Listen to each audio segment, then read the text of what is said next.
இது போன்ற பல செய்திகளை பெறுவதற்கு இந்த யூடியூப் சேனலை சப்ஸ்கிரைப் செய்யவும். நீங்கள் இந்த தமிழ் செய்திகளை இப்பொழுது ஸ்பாட்டிஃபையிலும் கேட்கலாம். டிஸ்கிரிப்ஷன் பாக்ஸில் உள்ள லிங்கை கிளிக் செய்து பார்க்கவும். மேலும் நீங்கள் நமது சேனலின் மெம்பர் ஆக வேண்டுமெனில் ஜாயின் என்ற பட்டனை கிளிக் செய்து உங்களுக்கு விருப்பமான லெவலை தேர்வு செய்து கொள்ளுங்கள். தேவன் உங்களை ஆசீர்வதிப்பாராக.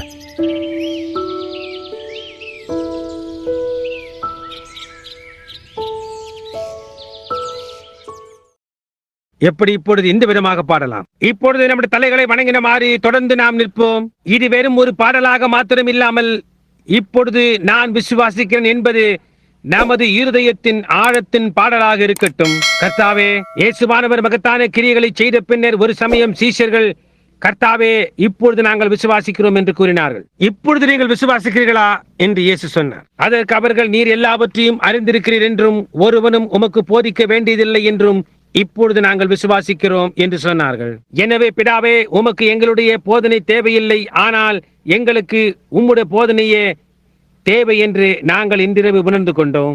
ஆகவே நாங்கள் எப்படி ஜெபிக்க வேண்டும் என்றும், எப்படி ஜீவிக்க வேண்டும் என்றும், எப்படி விசுவாசிக்க வேண்டும் என்றும் நீர் எங்களுக்கு போதிக்க வேண்டும் என்று நாங்கள் வேண்டிக் கொள்கிறோம்.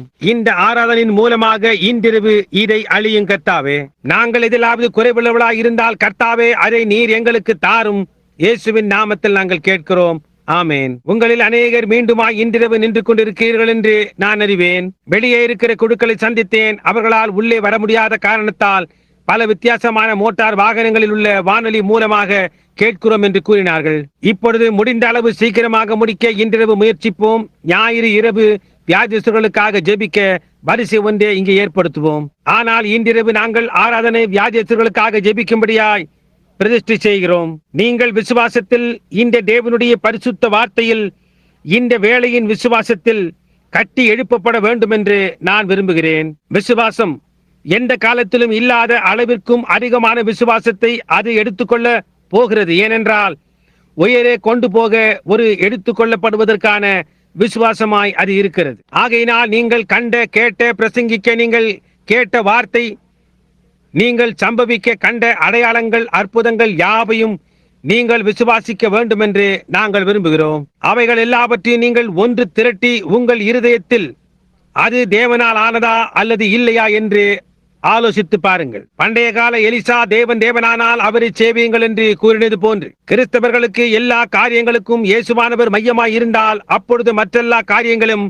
இழந்துவிட்டு அவரை நாம் அண்டிக் கொள்வோமாக. நினைவிருக்கட்டும், அவர் மையமாயிருக்கிறார், அவர் வடக்கு நட்சத்திரமாயிருக்கிறார், அவர் முடிவானதாயிருக்கிறார், அவர் முற்றிலுமானவராயிருக்கிறார். அவர் வடக்கு நட்சத்திரமானால் ஒரே ஒரு காரியம் மட்டுமே வடக்கு நட்சத்திரை சுட்டி காட்டக்கூடியது.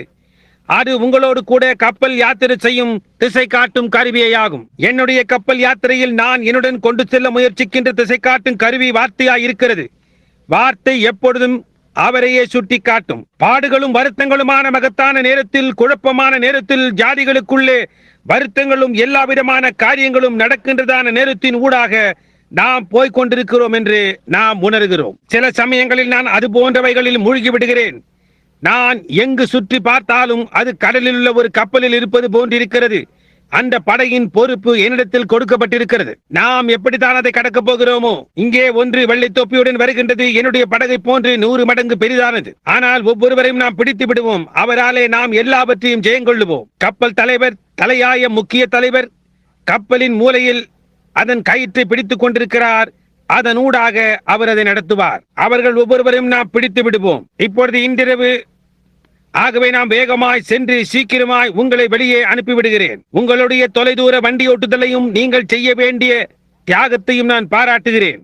அதனால் தான் நான் இங்கே நின்று தொடர்ந்து பேசி உங்களுக்கு உதவியா இருக்கக்கூடிய எல்லா காரியங்களையும் செய்கிறேன். ஆனால் நான் இங்கே இருக்கும் போதெல்லாம், எந்த நேரத்திற்காக நாம் இங்கே இப்பொழுது இருக்கிறோமோ அந்த நேரத்துக்கு உதவியை அளிக்கும்படியாக என்னால் முடிந்த எல்லாவற்றையும் உள்ளாக அழுத்தி திணிக்க நான் பிரயாசிக்கிறேன். ஒரே நேரத்தில் நீங்கள் ஜனங்களுக்கு அதிகமானவர்களை கொடுத்தால் அவர்களால் நினைவில் வைத்துக் கொள்ள முடியாது.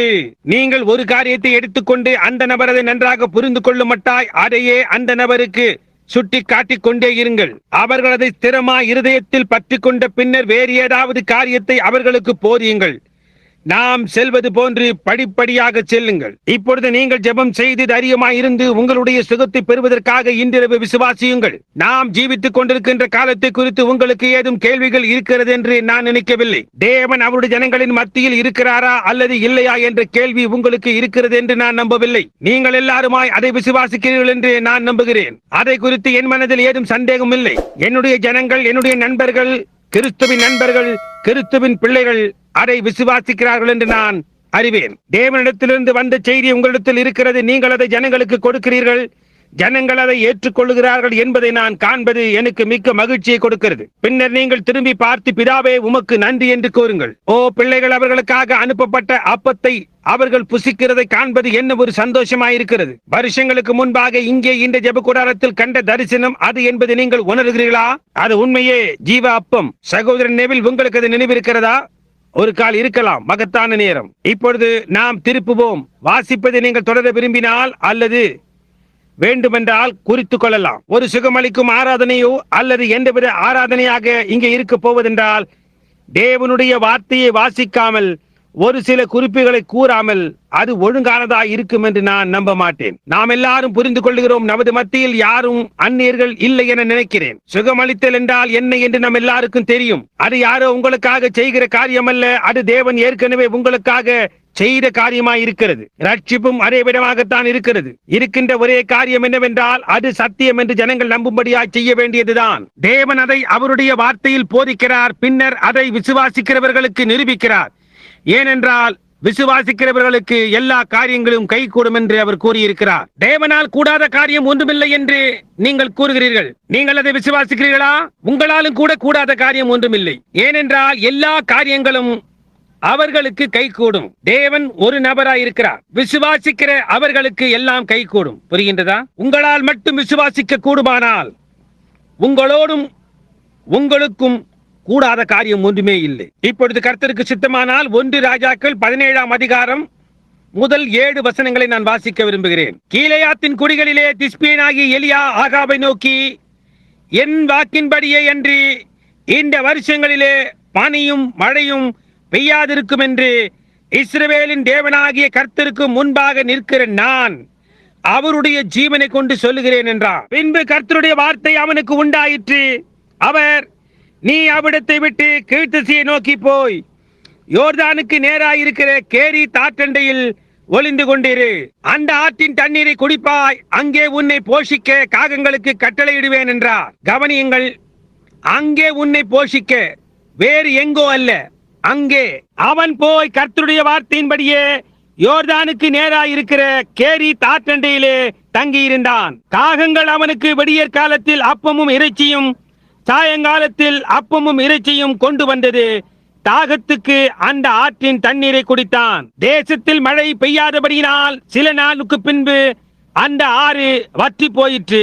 வாசிக்கப்பட்ட வார்த்தைகளோடு கர்த்தர் தாமே அவருடைய ஆசீர்வாதங்களை கூட்டுவாராக. இப்பொழுது இன்றிரவு நான் ஒரு பேசும் பொருளை எடுக்க விரும்புகிறேன். அது அதன் காலத்தில் ஆவிக்குரிய ஆகாரம் என்பதாகும். தேவ சித்தமாய் இல்லாமல், தேவ வேலையாய் இல்லாமல், தேவ ஸ்தலமாய் இல்லாமல், தேவ நபராய் இல்லாமல், தேவனுக்கு ஒரு சேவை செய்தல் அல்லது அவருக்கு ஒரு சேவை செய்ய முயற்சித்தல் என்ற ஒரு பாடத்தை இன்று காலையில் நாம் பார்த்தோம். இப்பொழுதோ ஏற்ற காலத்தில் ஆவிக்குரிய ஆகாரம் என்பதை பார்ப்போம். இந்த தீர்க்கதரிசியாகிய எலியா, இவனை குறித்து நாம் சிறிதே அறிந்திருக்கிறோம். ஆனால் அவன் தேவனுடைய ஊழியக்காரன் என்றும் அந்த வேலைக்கான தேவனுடைய தூதன் என்றும் நாம் அறிவோம். எலியாவின் மேல் இருந்த தேவனுடைய ஆவியை அவர் ஏற்கனவே 3 முறை உபயோகித்து விட்டார். இன்னும் 2 முறை வாக்களித்திருக்கிறார். 5 முறைகள் கிருபைக்காக. அவர் அதை எலியாவின் மேல் உபயோகித்தார். அது 2 மடங்காக எலிசாவின் மேல் வந்தது. யோவான் ஸ்நானகனின் மேல் இருந்தது.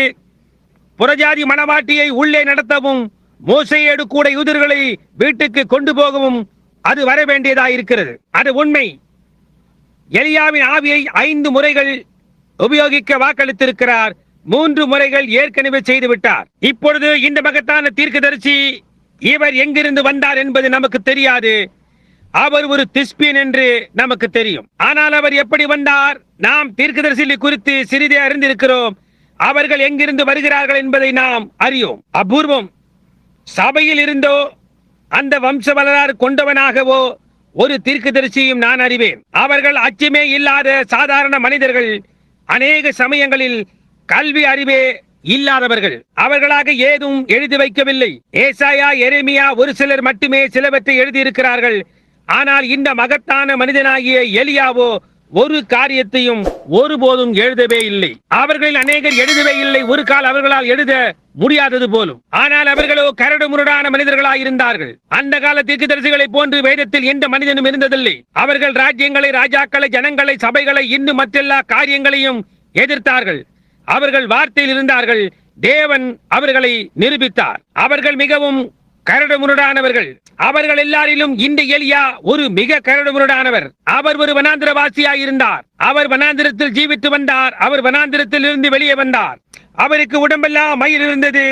அவர் ஆட்டுத்தோலை போட்டுக் கொண்டு ஒட்டகமாகிற தோலை அறையில் கட்டினவராய் இருந்தார். தாடையில் கிருதா மயிர் வளர்ந்தவர் என்று வேதம் கூறுகின்றது. அவர் பார்ப்பதற்கு மிகவும் கரடுமுரடான மனிதனாய் இருந்தார் என நான் யூகிக்கிறேன். ஆனால் நமக்கு தெரியாது.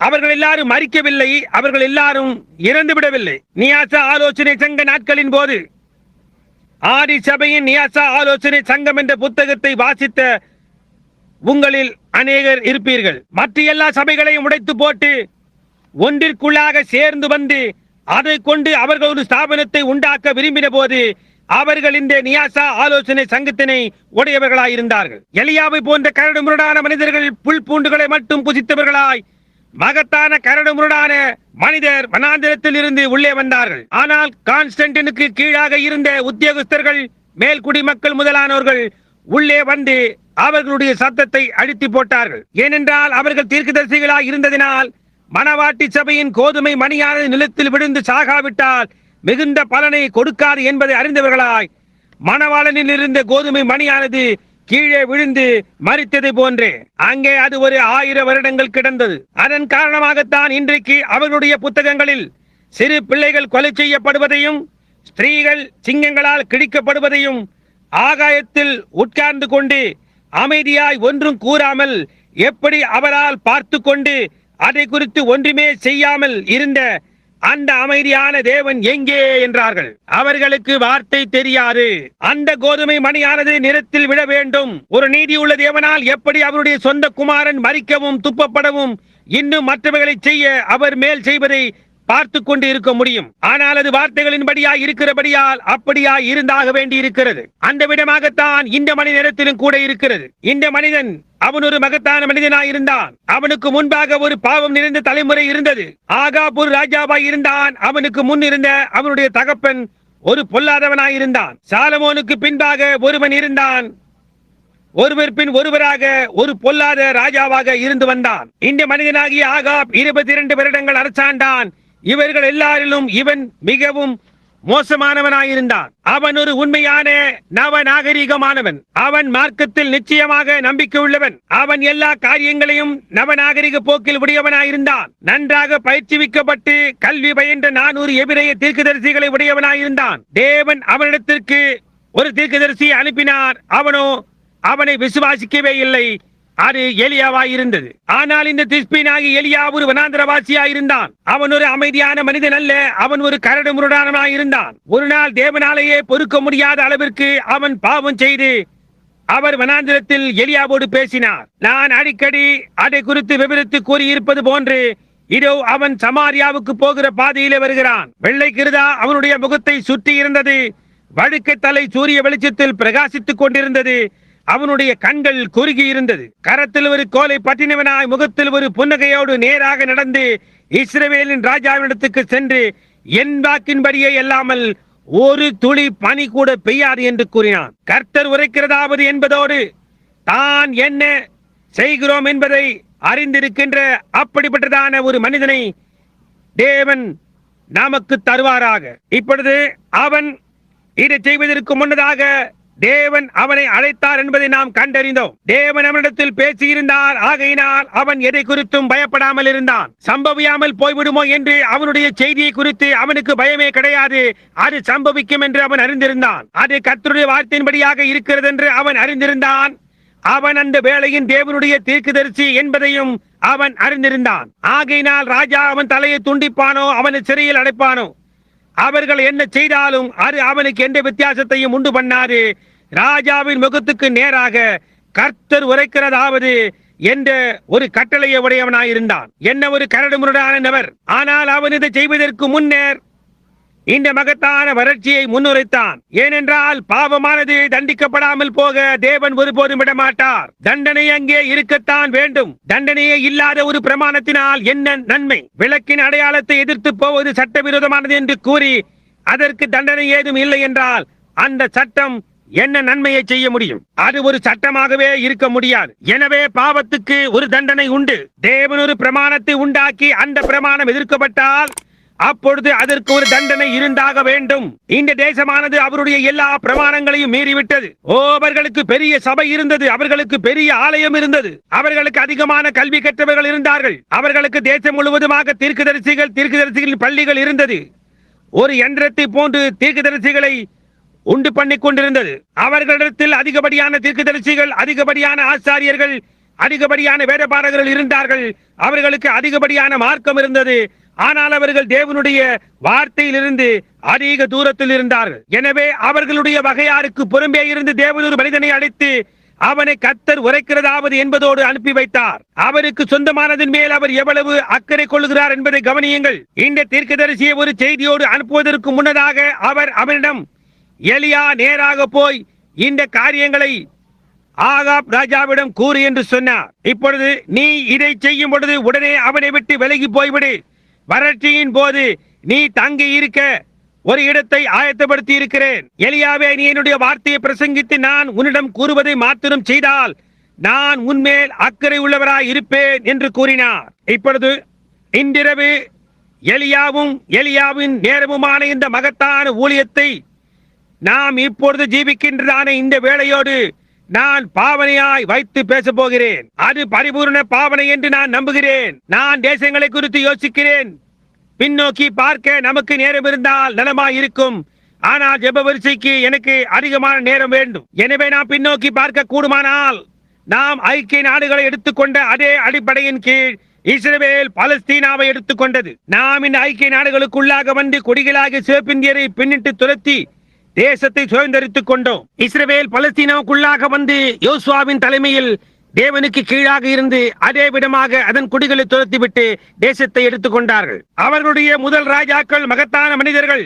தாவீது, சாலமோன் மகத்தான மனிதர். நம்முடைய முதல் ஜனாதிபதிகள் மகத்தான மனிதர்கள். வாஷிங்டன், லிங்கன் முதலானவர்கள். பின்னர் முடிவிலே ஜனாதிபதிகள் அல்லது ராஜாக்கள் எல்லா காலங்களிலும் அதிக மோசமாகிக் கொண்டே போய் கடைசியாக ஆகாபிலே வந்து முடிவடைந்தது. அதே மாதிரி நம்முடைய நாட்களை போன்றே ஜனங்கள் நவநாகரிகமாகி கர்த்தருடைய உண்மையான வார்த்தையை கேட்க விருப்பம் இல்லாதவர்களாய் இருக்கிறார்கள். நீங்களே யூகித்து பார்க்கலாம். அந்த விதமான நவீன ஜனங்களுக்கு ஒரு உண்மையான தேவனுடைய மனிதன் எந்த விதமாய் காணப்படுவான்? ஏன்? அவனுக்கு பைத்தியம், சிந்தை சரியில்லாதவன். அப்படிப்பட்ட ஒரு காரியமே இருக்க முடியாது. அவர்கள் மார்க்க சம்பந்தமானவர்கள், மிகுதியான மதப்பற்று கொண்டவர்கள். அவர்களிடத்தில் உத்தமமான மனிதர் இருந்தனர், உத்தமமான ஜனங்கள் இருந்தார்கள். அவர்கள் மிகவும் மதப்பற்றுள்ளவர்கள். அவர்களுடைய கல்லான இருதயத்தை உடைக்க சாதாரணத்திற்கும் அதிகமான ஒரு மத சாஸ்திரம் தேவையாய் இருக்கிறது. எந்த சாதாரண செய்திக்கும் மேலானதாக இருக்க வேண்டும். வெறுமனே வார்த்தையை பிரசங்கிப்பதை காட்டிலும் அதிகமானதாய் இருக்க வேண்டும். இந்த ஜனங்களின் மேல் நியாய தீர்ப்பை கொண்டு வர அதற்கு கர்த்தர் உரைக்கிறதாவது என்பதை கொண்டுதான் செய்ய முடியும் என்று அவன் அறிந்திருந்தான். அவன் கர்த்தர் உரைக்கிறதாவது என்பதுடன் சென்ற போது அதை அவன் அறிந்திருந்தான். அது கர்த்தர் உரைக்கிறதாவதாக இருந்தது. அதை புறக்கணிப்பது நியாய தீர்ப்பா இருக்கிறது. நாம் அதை நம்முடைய நாட்களிலும் கூட காண்கிறோம். நாம் அதை எந்த நாட்களிலும் காண்கிறோம். இரக்கத்தின் கோட்டை நீங்கள் தாண்டும் போது நியாய தீர்ப்பை தவிர அங்கு வேறொன்றும் இல்லை. இப்பொழுது நான் இந்நாளின் சபையை எலியாவோடு ஒப்பிட்டு உங்களுக்கு காட்டப் போகிறேன். நியாய தீர்ப்புக்கு சற்றே முன்னதாக அவன் இந்த செய்தியை பெற்றுக் கொண்டான். இயற்கையான விதத்தில், இயற்கையான ஆகாரத்தில் அக்கறை கொண்டிருக்கிறார் என்பதற்கு பிரதிநிதித்துவமாக எலியா இருந்தான். ஏனென்றால் தேவனுடைய வார்த்தையின்படியாய், எலியாவின் வாக்கின்படியாய் அல்லாமல் அங்கே 3 வருடங்களுக்கு மழை பெய்ய போவதில்லை. நீ எந்த கால வரம்பை கூறினாலும் சரி எலியா, அது அந்த விதமாகத்தான் இருக்கும். ஆகையினால் தான் அவன் நேராக ராஜாவிடத்திற்கு நடந்து போய், என் வாக்கின்படியே இல்லாமல் அங்கே மழை பெய்ய போகிறதில்லை என்று கூறினான். அது பயங்கரமான ஒரு பாரம் இல்லையா? அது பயங்கரமான ஒரு செய்தி. இப்பொழுது நாம் அதை இன்றைய நாளின் ஆவிக்குரிய வறட்சியோடு ஒப்பிட்டு பார்க்க போகிறோம். ஆவிக்குரிய பிரகாரமாக பேசுகையில் அங்கே ஒரு மகத்தான ஆவிக்குரிய வறட்சி இன்றைக்கு தேசத்தில் இருக்கிறது என்று நம் எல்லாருக்கும் தெரிந்ததே. நாம் மிக நன்றாக அதை அறிந்திருக்கிறோம். இந்த பஞ்சமானது கிறிஸ்துவனுடைய இரண்டாவது வருகைக்கு முன்னதாக உண்டாகும் என்று தீர்க்கதரிசிகளால் முன்னுரைக்கப்பட்டு தேசத்திலே ஒரு பஞ்சம் வரும்.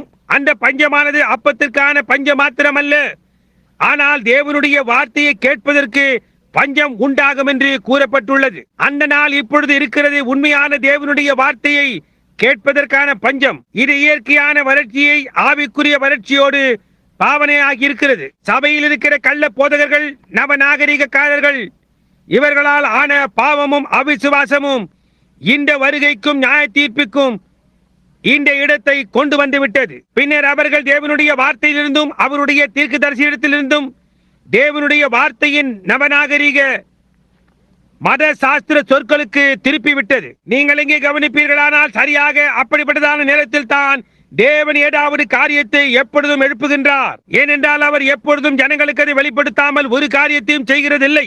அவருடைய ஊழியக்காரர்களை கொண்டு அவர் எப்பொழுதும் அதை வெளிப்படுத்துகிறார். இப்பொழுது ஆனால் எலியாவுக்கு இப்படிப்பட்டதான நேரத்தில் தேவனால் நிர்ணயிக்கப்பட்ட ஒரு மறைவிடத்தை அவன் உடையவராயிருந்தான். ஜெப வரிசையை நாம் ஏற்படுத்துவதற்கு முன்னதாக அந்த காரியத்தை தான் நாங்கள் காண விரும்புகிறோம். தேவனால் தாமே அளிக்கப்பட்ட ஒரு மறைவிடத்தை எலியா உடையவனாயிருந்தான். சபையானது அதை அவனுக்கு அளிக்கவில்லை. ராஜா அதை அவனுக்கு அளிக்கவில்லை.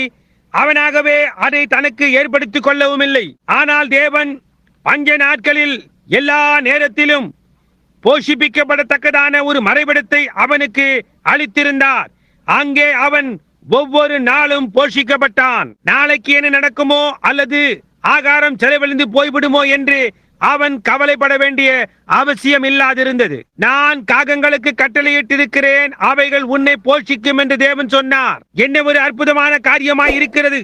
கிறிஸ்துவுக்குள் நமக்கு உண்டாயிருக்கிற மறைவிடத்திற்கு பாவனையாயிருக்கிறது. உலக ஆலோசனை சங்கமும் இன்றைக்கு நடந்து கொண்டிருக்கின்ற மற்ற காரியங்களும் அற்புதங்களின் நாட்கள் தீர்ந்து விட்டது என்று கூறுவேளையில் தேவனுடைய மகத்தான வல்லமைகள் சபையிலிருந்து வெளியே எடுக்கப்பட்டிருக்கிறது. சத்தமிடுகிற வெண்கலம் போலவும் ஓசையிடுகிற கைத்தாளம் போலவும் அல்லாமல் அவர்களிடத்தில் வேறொன்றும் இல்லை என்பது போல் காணப்படுகிறது. அது உண்மையே என்று நாம் அறிவோம். தேவ பக்தியின் வேஷத்தை தரித்து அதன் பலனை மறுதளிக்கிறார்கள். இன்று காலையில் நாம் பார்த்தபடி தாவீதும் அதே காரியத்தை தான் செய்தான்.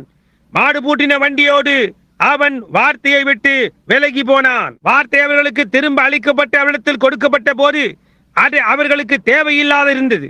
ஆகையினால் அவர்கள் அதை விட்டு விலகி போனார்கள். எலியாவின் நாட்களில் இந்த ஜனங்கள் அதை தான் செய்தார்கள். வார்த்தையிலிருந்து விலகி போய்விட்டார்கள். வார்த்தை அவர்களிடத்தில் இருக்கிறது என்று அவர்கள் நினைத்துக் கொண்டிருந்தார்கள். ஆனால் அவர்களோ அதை உடையவர்களா இல்லை. ஆக அப்படியானால் கவனியுங்கள், அவிசுவாசியை அவர் தண்டிக்க இருக்கின்ற நேரத்தில் அவர் விசுவாசிக்கு ஒரு வழியை உண்டு பண்ணி இருக்கிறார். அதே காரியத்தை அவர் ஒவ்வொரு முறையும் செய்தார். அவர் உலகத்தை தண்ணீரினால் அழிக்க போகின்ற அந்த நாட்களிலே அவர் நோவாவுக்கு ஒரு தப்பிக்கொள்ளும் போக்கை உண்டு பண்ணினார். அவர் எகிப்தை மூழ்கடிக்க போகின்ற நாட்களில் அவருடைய ஜனங்களுக்கு கடலின் ஊடாக தப்பிக்கொள்ளும் ஒரு போக்கை உண்டு பண்ணினார். எப்படியாய் தேவன் அவருடைய வழியை உண்டு பண்ணுகிறார். எங்கே வழியே இல்லாமல் போகிறதோ அங்கே அவரே வழியாயிருக்கிறார். அவரே அந்த வழியாயிருக்கிறார். இதுவரை சரித்திரம் அறியாத மகத்தான காரியங்களில் ஒன்றை நாம் சந்திக்கிறோம் என்பதை இப்பொழுது நாம் உணர்கிறோம். நாம் பயந்து கொண்டிருக்க வேண்டியது தலை பொருத்தப்பட்ட பளபளவென மின்னும் யுத்த ஏவுகணைகள் அல்ல. நாம் பயப்பட வேண்டியது சபைகளாயிருக்கிறது. நாம் கவனிக்க வேண்டியது என்னவென்றால் நாம் ஜீவித்துக் கொண்டிருக்கின்ற வேலையை தான். இப்பொழுது கவனியுங்கள்.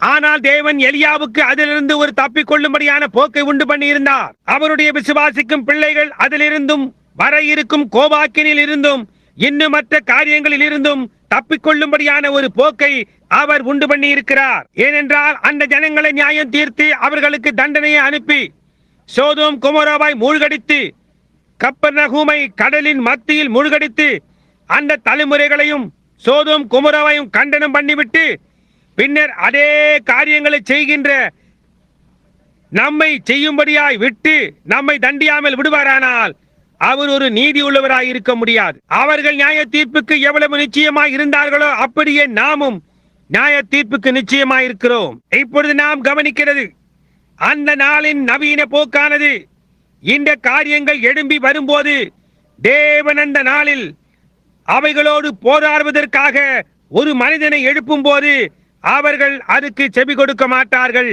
அவனுக்கு பைத்தியம் என்று அவர்கள் நினைத்து அவன் தன் சுய புத்தியை இழந்து விட்டான். அவன் ஏதோ ஒரு பழைய மத வைராக்கியன், ஒரு வனாந்திரத்திலிருந்து வந்த முட்டாள், ஒரு விதமான காட்டு வெறியன் என்று நினைத்தார்கள். ஆனால் அப்படி இருந்தும் அவன் தேவனுடைய வார்த்தையை உடையவனாயிருந்தான். வார்த்தை கூறுகின்ற அர்த்தம் அதற்கு இல்லை என்று இன்றைக்கு அவர்கள் கூறுகிறார்கள். ஓ, வேதமானது வெறும் ஒரு வரலாறு புத்தகமே.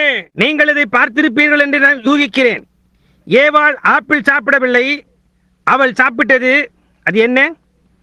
ஏப்ரிகாட் பழம் தான் சாப்பிட்டாள் என்று சாதிக்கிறார்கள்.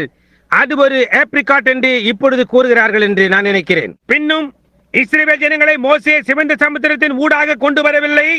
அங்கே கடற்கரை ஓரத்தில் நாணல் பறந்து வளர்ந்து கடல் போன்று இருந்தது. அதன் ஊடாகத்தான் அவன் ஜனங்களை கொண்டு சென்றான் என்கிறார்கள். அப்படி என்றால் தண்ணீர் மதிலை போன்று இருபுறமும் சுவராய் நிற்க உலர்ந்த தரையில் நடந்து சென்றார்கள் என்றிருக்கிறதே, அது எப்படி? ஓ, அவ்வளவு அர்த்தமற்றது. ஆனால் நீங்கள் பாருங்கள், ஜனங்கள் மேல் தேவனுடைய கோபாக்கினியை கொண்டு வர வேண்டும் என்றால் அந்த விதமான ஒரு நாள் வர வேண்டியதா இருக்கிறது. அதுதான் அதை செய்கிறது. இவைகளை போன்ற ஒரு காரியமே கிடையாது என்று அவர்கள் கூறுகிறார்கள். சபை ஜனங்களும் கூட அற்புதங்களில் விசுவாசம் வைக்கிறதில்லை. நான் உங்களுக்கு $1000 கொடுக்கிறேன், எனக்கு ஒரு அற்புதத்தை காட்டுங்கள், ஒரு அற்புதத்தை காட்டுங்கள் என்று அவர்கள் கூறுகிறார்கள். அவர்களுக்கு முன்பாக 10,000 காரியங்கள் செய்தாலும் அவர்களால் அதை காண முடியாது. ஏன்? அவர்கள் அதை ஒருபோதும் காண மாட்டார்கள். அது கூடாத காரியம் என்று நீங்கள் கூறலாம். ஓ இல்லை, அது அப்படியா இல்லை. ஒரு சமயம் எலியா தோத்தானுக்கு போயிருந்தான். சீரிய சேனை அங்கே வந்து அவனை கொண்டு போகும்படி அந்த பட்டணத்தையே வளைத்துக் கொண்டது. ஏனென்றால் அங்கேதான் அந்த தேசத்தின் வல்லமை, அந்த தேசத்தின் ஞான சிருஷ்டிக்காரனுக்குள் இருக்கிறது என்று அவர்கள் அறிந்திருந்தார்கள். ஏன்?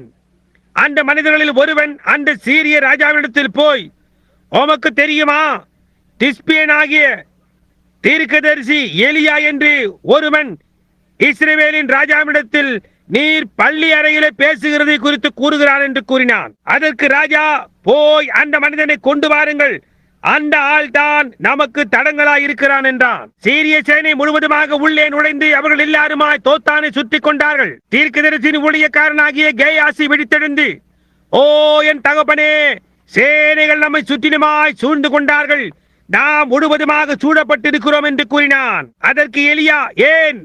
அங்கே அவர்களோடு கூட இருக்கிறவர்களை காட்டிலும் நம்மோடு கூட அதிகமானவர்கள் இருக்கிறார்கள் என்றான். புரிகின்றதா? கேயாசி சுற்றுமுற்று பார்த்து, நான் ஒன்றையும் பார்க்கவில்லையே என்றான். அதற்கு எலியா, தேவனாகிய கர்த்தாவே, இந்த பையனுடைய கண்களை திறவும் என்றார். அவனுடைய கண்கள் திறக்கப்பட்டு எல்லா மலைகளும் தூதர்களாலும் ரதங்களாலும் சுற்றிலுமாய் இருந்து காண முடியாத சேனைகளாய் நிறைந்திருந்தது. எலியா நேராக அவர்களிடத்தில் நடந்து போய் அவர்களுடைய கண்களை அவன் குருடாக்கினான் என்று வேதம் கூறுகின்றது. அவர்களிடமாய் அவன் நடந்து சென்றான். அவர்கள் அவனுக்கு குருடாயிருந்தார்கள். நடந்து வெளியே அவரிடத்தில் போய், நீங்கள் எலியாவையா தேடுகிறீர்கள் என்றான். அதற்கு அவர்கள், ஆம், நாங்கள் அவனைத்தான் தேடுகிறோம் என்றார்கள். அதற்கு அவன், வாருங்கள், அவன் சரியா எங்கே இருக்கிறான் என்பதை நான் உங்களுக்கு காட்டுகிறேன் என்று கூறி அவர்களை நேராக முற்றுகைக்குள் கொண்டு சென்றான். இஸ்ரவேலின் சேனை நேராக நடந்து வந்து அவர்களை வளைத்துக் கொண்டது. அவன் அவர்களுக்கு கண்மயக்கம் உண்டாகும்படி செய்தான் என்று வேதம் கூறுகிறது. அது காரியத்தை முடித்தது. ஜனங்கள் இன்றைக்கு அவ்வளவாய் ஆவிக்குரிய குருடராய் இருக்கிறார்கள். தேவனே அவர்கள் மத்தியில் வந்து எந்த காரியத்தை செய்தாலும், அவர்கள் வாக்களித்தவர்களை செய்தாலும் அவர்களால் அதை காண முடியாது. அவர்கள் ஆவிக்குரிய பிரகாரமாய் குருடாய் இருக்கிறார்கள். அவர்கள் தேவனை அறியாதிருக்கிறார்கள். அவருடைய மகத்தான வல்லமையை அறியாதிருக்கிறார்கள். இப்பொழுது அவர்கள் அதை எலியாவின் நாட்களில் உடையவர்களாய் இருந்தார்கள். அவர்கள் அதை இன்னமும் இன்றைக்கும் செய்து கொண்டிருக்கிறார் என்பதை நாம் கவனித்தோம். தேவன் அவர்களை குருடாகும்படி செய்தார். இன்றைக்கு அவர்கள் அற்புதங்களே கிடையாது, அப்படிப்பட்ட ஒரு காரியமே கிடையாது, எல்லாம் உணர்ச்சி வசப்படுதலாய் இருக்கிறது என்று கூறுகிறார்கள். எலியாவை குறித்தும் அவர்கள் அதே காரியத்தை செய்தார்கள். ஏனென்றால் அவன் உயிரை எடுத்துக் கொள்ளப்பட்ட போது எலிசா அவனுடைய ஸ்தானத்தை எடுத்துக்கொண்டான். ஒரு வாலிபனாய் இருக்கும் போதே அவனுக்கு தலை வழுக்கையாயிருந்தது. சிறு பிள்ளைகள் அவனுக்கு பின்னாக ஓடி, மொட்டை தலை கிழவா, நீ ஏன் எலியாவோடு மேலே போகவில்லை என்று சத்தமிட்டனர். பாருங்கள், அத்தனை காரியங்கள் செய்திருந்த பின்னும் ஆரம்பத்தில் ஜனங்கள் அதை விசுவாசிக்கவில்லை. அக்கினிமயமான ரத்தத்தின் மூலமாய் பரலோகத்துக்குள்ளாக மறுரூபமாக்கப்பட்டான்.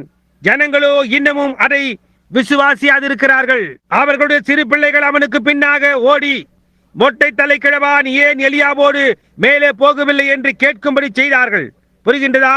அதற்கு பின்னர் தீர்க்கதரிசியானவன் அந்த பிள்ளைகளை சபித்தான். ஒரு கரடியானது வந்து அவர்களில் 42 பேர்களை கொன்று போட்டது. இப்பொழுது கவனியுங்கள், இன்றைக்கும் அன்றைக்கு இருந்தது போன்று வார்த்தைக்கு அவர்களுடைய சொந்த வியாக்கியானத்தை அளிக்கிறார்கள். அவர்கள் அதை செய்ய விரும்பினால் அது அவர்களை பொறுத்தது. ஆனால் அதை நாம் விசுவாசிக்கும்படி செய்ய முயற்சிக்கிறார்கள். தேவனுடைய வார்த்தைக்கு எந்த ஒரு தனிப்பட்ட சொந்த வியாக்கியானத்தை கொடுக்க கூடாது என்று வேதாகமம் கூறுகிறது. தேவனே தம்முடைய சொந்த வியாக்கியானத்தை செய்கிறார். தேவன் அவருடைய வார்த்தையை உறுதிப்படுத்துகிறார். அதுவே அதன் வியாக்கியானமாயிருக்கிறது. நான் அநேக முறைகள் கூறினது போன்று வெளிச்சம் உண்டாவதாக என்று அவர் ஆதியிலே கூறினார். அங்கே வெளிச்சம் உண்டானது. அதற்கு ஏதும் வியாக்கியானம் தேவையில்லை.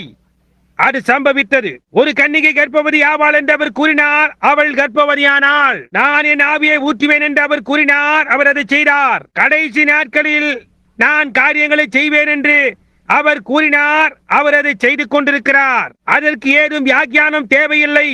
தேவன் தம்முடைய சொந்த வியாக்கியானத்தை செய்து கொண்டிருக்கிறார். புத்தியீனமான மனிதன் என்ன கூறினாலும் சரி, அது தேவனை ஒரு இமி கூட தடைப்படுத்தார். இயேசுவானவர் பூமியின் மேல் இருந்தபோது இன்றைக்கு நமக்கு இருக்கும் அளவிற்கு, ஏன் அதற்கும் அதிகமாக அவர் அவிசுவாசத்தோடு போராட வேண்டியதாக இருந்தது. அது அவரை நிறுத்திவிடவில்லை. அவர் தமது கடமைகளை தொடர்ந்து செய்து கொண்டே போனார். அவர் செய்த எல்லா காரியங்களையும் தேவன் உறுதிப்படுத்திக் கொண்டிருந்தார். அவர், நான் தனியாயில்லை, என் பிதாவும் நானும் ஒன்றாயிருக்கிறோம். அவர் என்னில் வாசமாயிருக்கிறார். கிரியைகளை செய்வது நான் அல்ல, எனக்குள் வாசமாயிருக்கிற என் பிதாவே செய்கிறார் என்றார். நான் அவருடைய கிரியைகளை செய்யவில்லை என்றால் என்னை விசுவாசியாதேயுங்கள். ஆனால் நான் அந்த கிரியைகளை செய்தும் உங்களால் என்னை விசுவாசிக்க முடியவில்லை என்றால் அந்த கிரியைகளை விசுவாசியுங்கள் என்று அவர் கூறினார். புரிகின்றதா? வேறு வார்த்தைகளில் கூறினால், வேத வார்த்தைகளை அறிந்திருப்பதன் மூலமாக உங்களிடத்தில் நித்திய ஜீவன் இருக்கிறது என்று நினைத்துக் கொள்ளுகிறீர்களே, அவைகளை நீங்கள் ஆராய்ந்து பாருங்கள். வேத வார்த்தைகள் தாமே என்னை குறித்து சாட்சி கொடுக்கின்றன. ஆமென். என்ன ஒரு சொற்றொடர்! நான் யார் என்று அவைகளே, அந்த வேத வார்த்தைகளே உங்களுக்கு கூறுகின்றது என்று இயேசு சொன்னார். நாம் ஜீவிக்கின்ற வேலையையும் நமக்கு கூறுவது அந்த வேத வார்த்தைகளே. சம்பவிக்க நீங்கள் காணுகின்ற காரியங்கள் அது தேவன் தாமே அவருடைய ஜனங்கள் மத்தியில் இருக்கின்றதா இருக்கிறது. தேவனாலே அன்றி வேறொன்றினாலும் மரித்து போனவர்களை எழுப்ப முடியாது. அவராலே அன்றி வேறொன்றினாலும் இப்பொழுது சம்பவித்துக் கொண்டிருக்கின்ற காரியங்களை செய்ய முடியாது. ஏனென்றால் அவர் நேற்றும் இன்றும் என்றும் மாறாதவராய் இருக்கிறார் என்று வேதாகமம் கூறுகின்றது. இப்பொழுது ஜனங்களுடைய நவீன போக்கை நாம் காண்கிறோம். ஓ, காலம் கடந்து போய்விட்டது. அற்புதங்கள் என்று அப்படி ஒரு காரியமே கிடையாது. ஜனங்கள் எல்லாரும் உணர்ச்சி வசப்படும் கிரியைக்குள்ளாகி விட்டார்கள். அவர்களுக்கும் அவர்களுடைய மத சாஸ்திரத்துக்கும் எதிராக குரல் எழுப்பின தீர்க்கதரிசியாகிய அந்த எலியாவுக்கு செவி கொடுங்கள். கவனியுங்கள். அவன்தான் தேவன் என்பது போல பேசினதை கவனியுங்கள். எலியா தான் தேவன் என்பது போல், என் வாக்கின்படியே அன்றி வானத்திலிருந்து ஒரு துளி பனி கூட பெய்யாது என்று அவன் பேசினான். ஆமென். ஆமையா. தீர்க்கதரிசியானவன் நீண்ட நேரம் தேவனுடைய பிரசன்னத்தில் இருந்தான். பழைய ஏற்பாட்டின் போதோ அல்லது எந்த நேரத்திலும் தீர்க்கதரிசிகள் தேவனுடைய சமூகத்தில் அவர்கள் வார்த்தையாகும் வரைக்குமா இருந்தார்கள். அவர்களுடைய செய்தியே வார்த்தையாய் இருக்கிறது. நினைவிருக்கட்டும், அவன் கர்த்தர் உரைக்கிறதாவது என்று கூறினான். தேவனிடத்திலிருந்து வந்த அந்த செய்தி அந்த மனிதர்களுடையவளாய் இருந்த போது அவர்கள் அவ்வளவாய் அதனோடு சுற்றப்பட்டு ஒரு கால் அவர்களுடைய சிந்தைக்கே எதிராக இருந்திருக்கலாம். அது சரியாக இருக்கிறது என்று அவர்களால் ஒத்துக்கொள்ள கூடாமல் இருந்திருக்கலாம். ஆனால் அவர்களோ கர்த்தர் உரைக்கிறதாவது என்ற தேவனுடைய வார்த்தையை பேசிக் கொண்டிருந்தார்கள். நான் நினைக்கும் வரைக்கும் ஒரு துளி பனி கூட பெய்யாது. ஓஹோ, என்ன ஒரு சொற்றொடர்! அவன் தேவனுடைய சமூகத்தில் இருந்தான். அவ்வளவு பரிபூர்ணமாக ரூபகாரப்படுத்தப்பட்டிருந்தான். நினைவிருக்கட்டும், கர்த்தராகிய ஆண்டவர் தீர்க்கதரிசிகளாகிய தம்முடைய ஊழியக்காரருக்கு தமது ரகசியத்தை வெளிப்படுத்தாமல் ஒரு காரியத்தையும் செய்யார் என்று ஆமோஸ் 3:7 கூறுகிறதையும் தொடருகிறது. மழையே பெய்யாது என்று கூறினான். அவனை பார்த்து அவர்கள் நகைத்தார்கள். அவனுக்கு பைத்தியம் என்றும் அவன் மூடபக்தி வைராக்கியன் என்றும் நினைத்தார்கள். ஆனால் பாருங்கள், மழை பெய்ய போகிறதில்லை என்ற கர்த்தர் உரைக்கிறதாவது என்பதை உடையவனாயிருந்தான். அதை செய்வதற்கு முன்பாக தேவன் அதை அவருடைய ஊழியக்காரனாகிய எலியாவுக்கு வெளிப்படுத்தினார். அவன் ஒரு ரூபகாரப்படுத்தப்பட்ட நிரூபிக்கப்பட்ட தீர்க்கதரிசியாயிருந்தான். எனவே ஜனங்கள் மனம் திரும்பி இருக்க வேண்டும். ஆனால் அதற்கு பதிலாக அவர்கள் அவனை பார்த்து சிரித்து, ஓ, எங்களுக்கு அதிகமாக இருந்தது, நீர்த்தேக்கங்கள் எல்லாம் நிறைந்திருக்கிறது, ஆறுகள் எல்லாம் நன்றாக ஓடுகின்றது என்றார்கள். 3 வருடங்கள் 6 மாதங்களுக்கு பனி கூட பெய்யவில்லை என்று வேதம் கூறுகின்றது. எல்லா ஓடைகளும் எல்லா இடங்களிலும் தண்ணீர் அற்று போயிற்று. அது அந்த மனிதன் அல்ல, அது தேவன் அந்த மனிதன் மூலமாக பேசுகிறதா இருக்கிறது. அதுதான் அந்த நானாக இருந்தது. நாம் எப்பொழுதும் அறிந்திருக்கிறோம். எனவே ஒரு மனிதன் தேவனால் அனுப்பப்பட்டு வரும்போது, தேவனால் நியமிக்கப்பட்டவனாய் கர்த்தர் உரைக்கிறதாவது என்பதோடு வரும்போது, செய்தியும் செய்தியாளனும் இரண்டும் ஒன்றாக ஆகிவிடுகிறார்கள். ஏனென்றால் கர்த்தர் உரைக்கிறதாவது என்பதை வார்த்தைக்கு வார்த்தை பிரதிநிதித்துவமாய் இருக்கும்படி அனுப்பப்படுகிறான். அவனும் செய்தியும் ஒன்றாக ஆகிறார்கள். ஸ்தாபன அதிகாரத்தின் கீழ் அடங்கி இருக்கிற ஒரு ஸ்தாபன மனிதன், அவனும் அவனுடைய செய்தியும் ஒன்றாக இருக்கிறது. ஏதோ ஸ்தாபனத்தின் கீழ் உருவான ஒரு வேத சாஸ்திரத்தின் கீழான ஒரு வேத சாஸ்திரி, அவனும் அவனுடைய செய்தியும் ஒன்றாக இருக்கிறது.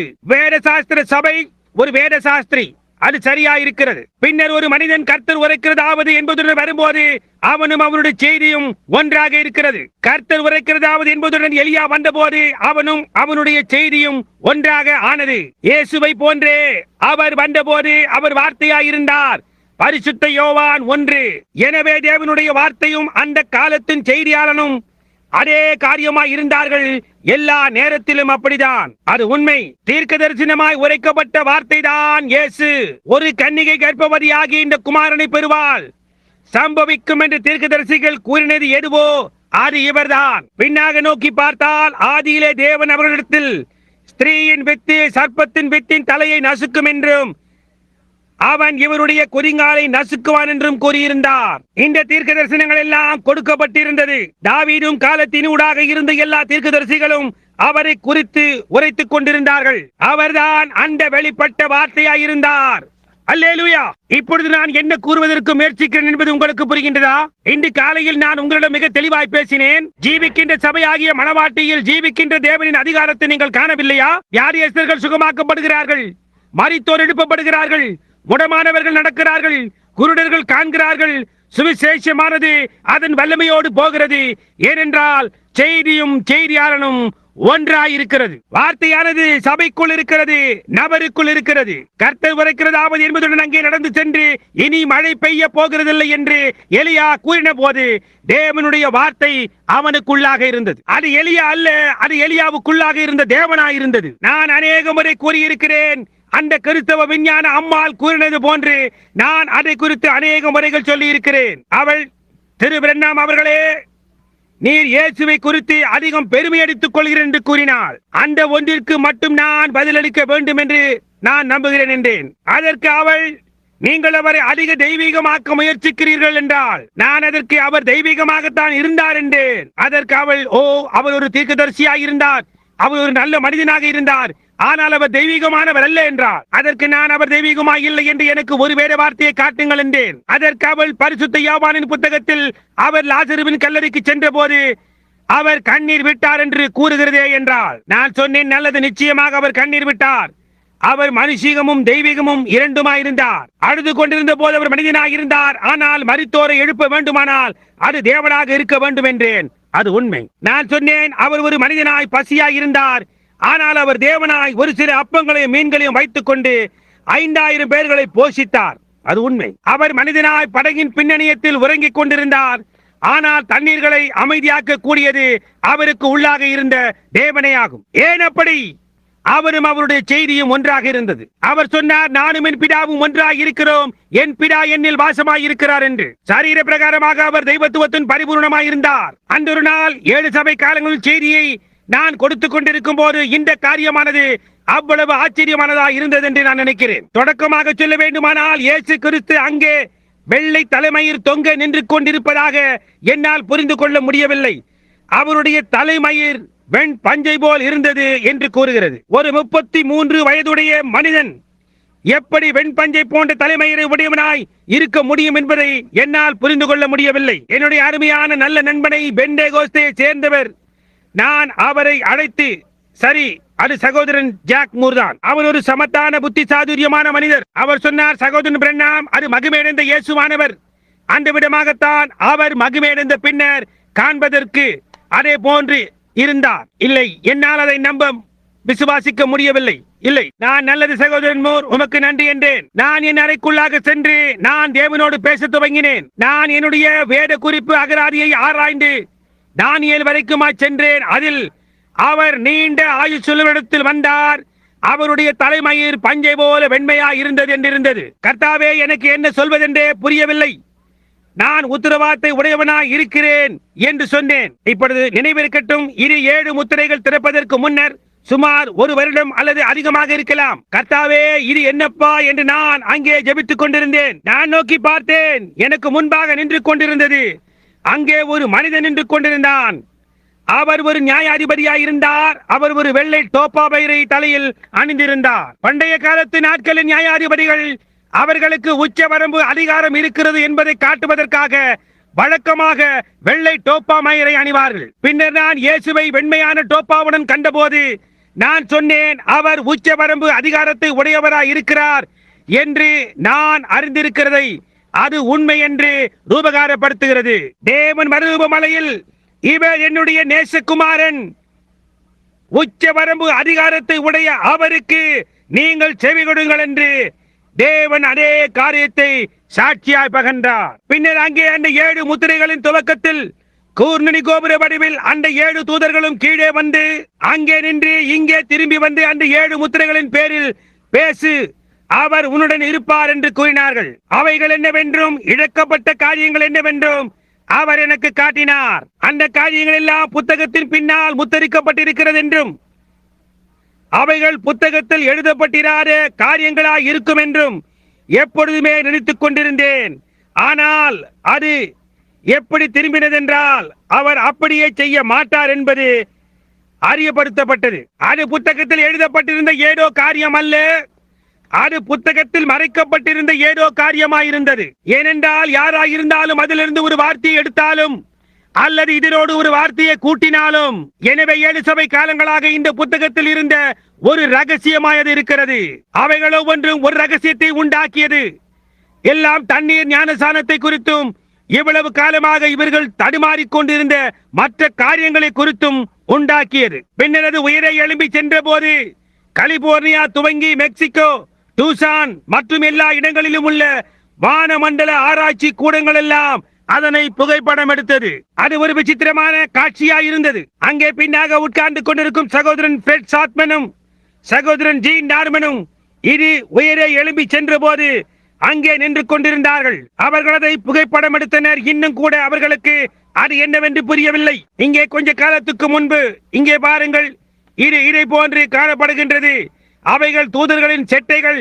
அவைகள் எப்படியாய் அங்கே உள்ளாக மடிகின்றது என்பதை எல்லோரும் சொல்லிக் கொண்டிருந்தார்கள். ஒரு நாள் அதை வலது பக்கமாக திருப்பி பார்த்துக் கொண்டிருந்த போது அங்கே ஏசு ஹாஃப்மனின் வரைந்த அதே படம் போன்று அவ்வளவு பரிபூர்ணமாயிருந்தது. அங்கே ஒரு வெள்ளை டோப்பாவை அணிந்து நின்று கொண்டு திரும்பி பூமியை நோக்கி கீழாக பார்த்துக் கொண்டிருந்தார்.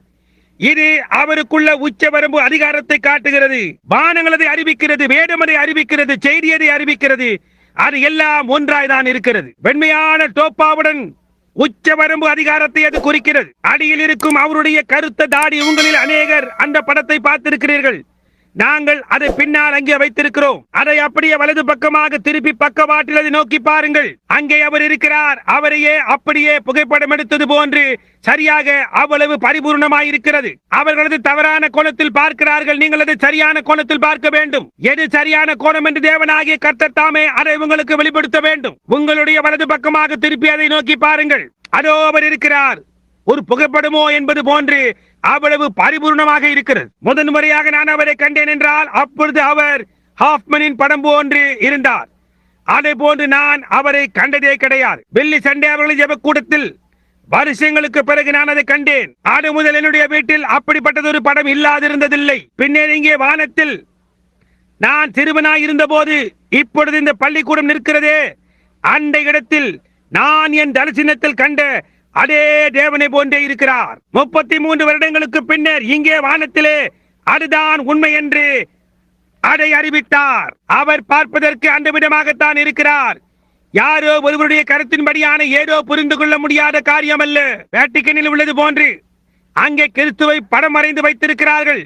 அதில் வாயின் மேல் பாகம் துவங்கி அவருடைய முகவாய் கட்டைக்கு கீழ் வரைக்குமாய் ஒரு அரை அங்குல நீளத்துக்கு ஒரு வட்டம் இது போன்று வரையப்பட்டிருக்கிறது. அதை அவர்கள் கிறிஸ்து என்கிறார்கள். ஆதாமும் ஏவாளும் எந்த விதமாய் காணப்பட்டார்கள் என்பதை ஒரு படமாக ஒரு கிரேக்க ஓவியன் வரைந்திருந்தான். அதை நான் ஒரு பண்டைய கத்தீட்ரல் ஆலயத்தில் பார்த்து அவர்கள் மிருகங்கள் அல்லது ஏதோ காரியத்தை போன்று காணப்பட்டார்கள் என்பது எனக்கு நினைவிருக்கிறது. அந்த விதமாகத்தான் ஒரு மாம்சீக சிந்தையால் ஒரு ஆவிக்குரிய காரியத்தை அறிந்து கொள்ள முடியும். இதுவரை ஜீவித்தவர்களில் ஆதாம் அருமையான தோற்றமுள்ளவனாய் இருந்தான். ஏவாளோ எல்லா விதத்திலும் ஒரு பரிபூர்ணமான ஸ்திரீயா இருந்தாள் என்று நான் நினைக்கிறேன். இப்பொழுது மாம்ச சிந்தையானது தனது சொந்த கருத்தை அந்த காரியத்தின் மேலாக சுற்றி மூடுகிறது. பின்னர் தேவன் அவருடைய வல்லமையினாலே கீழே அனுப்பி அந்த காரியத்தை உரையை பிரித்து காட்டுகிறார். சரியாக அதே காரியம் தான் ஆகாபின் நாட்களில் சம்பவித்தது. இப்பொழுது வேளையின் செய்தியும் தேவனுடைய வார்த்தையும், செய்தியாளனும் செய்தியும் வார்த்தையும் சரியாக அதே காரியமாக இருந்தபடியால் எலியாவினால் அதை கூற முடிந்தது என்பதை நாம் கண்டறிந்தோம். தீர்க்கதரிசி வார்த்தை செய்தியாளன் செய்தி எல்லாம் அதேவாக இருந்தது. இயேசு சொன்னார், என்னை குறித்து எழுதியிருக்கும் கிரியைகளை நான் செய்யவில்லை என்றால் அப்பொழுது என்னை விசுவாசிக்க வேண்டாம் என்று. அது நல்லது. எந்த மனிதனும் அவனுடைய செய்தியும் ஒன்றாகவே இருக்கும். அதனால் தான் இன்றைக்கு தேவனுடைய கிரியைகளை செய்வதை அவர்கள் விசுவாசிப்பதில்லை. ஏனென்றால் அவர்கள் தேவனுடைய செய்தியை ஏற்றுக்கொள்வதில்லை. அவர்கள் செய்தியை விசுவாசிப்பதில்லை. ஆனால் நாம் ஜீவித்துக் கொண்டிருக்கின்றதான தேவனுடைய வேலையை விசுவாசிக்கிறவர்களுக்கு இவைகளெல்லாம் மறைவான ஆகாரமாய் இருக்கிறது. சற்று சிந்தியுங்கள். தேவன் அதை அந்த விதமாய் மறைத்ததினால் அவர்கள் அதை நேராக நோக்கி பார்த்தும் அவர்கள் அதை காண்கிறதில்லை. அதே விதமாகத்தான் எலியா அந்த சீரிய சேனையை குருடாக்கினான். விசுவாசியான பிள்ளையின் உண்மையான அசலான ஆகாரத்தில் இருந்து அவிசுவாசியை தேவன் அந்த விதமாகத்தான் குருடாக்கினார். நோவாவை எதற்காக ஒரு மதவெறியன் என்று அவர்கள் அழைத்தார்கள்? பேழையை கட்டுவதற்காக.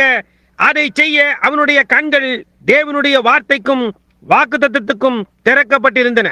மதவெறி என்று எந்த காரியத்தை அவர்கள் அழைத்தார்களோ அந்த காரியம்தான் நோவாவையும் அவன் குடும்பத்தையும் ரட்சித்தது. பாருங்கள், அதே காரியம். எந்த காரியத்தை ஜனங்கள் பார்த்து கேலியாய் சிரிக்கின்றார்களோ அந்த காரியத்துக்காக தான் நாம் ஜெபிக்கிறோம். ஜனங்கள் எந்த காரியத்தை பைத்தியம் என்று அழைக்கிறார்களோ அந்த காரியத்தை நாம் மகத்தானது என்கிறோம். உலகம் மகத்தானது என்று அழைக்கின்ற காரியத்தை தேவன் புத்தியீனமானது என்று அழைக்கிறார். உலகம் புத்தியீனமானது என்று அழைக்கின்ற காரியத்தை தேவன் மகத்தானது என்று அழைக்கிறார். சரியானதற்கும் தவறானதற்கும் இடையே அது சரியாக எதிரடையாக இருக்கிறது. இயேசு கிறிஸ்து நேற்றும் இன்றும் என்றும் மாறாதவராய் இருக்கிறார். நினைவிருக்கட்டும், தேவனுடைய திட்டத்தின்படியாகவும் தேவனுடைய அழைப்பின்படியாகவும் தேவனுடைய வார்த்தையின்படியாகவும் எலியா அவனுடைய ரகசிய இடத்திற்கு சென்றான். எலியா அவனுடைய ரகசியமான இடத்திற்குள் தேவனுடைய முன்னறிவின்படியாய், திட்டத்தின்படியாய், ஜீவியத்தில் அவனுக்கு உண்டான அழைப்பின்படியாய்,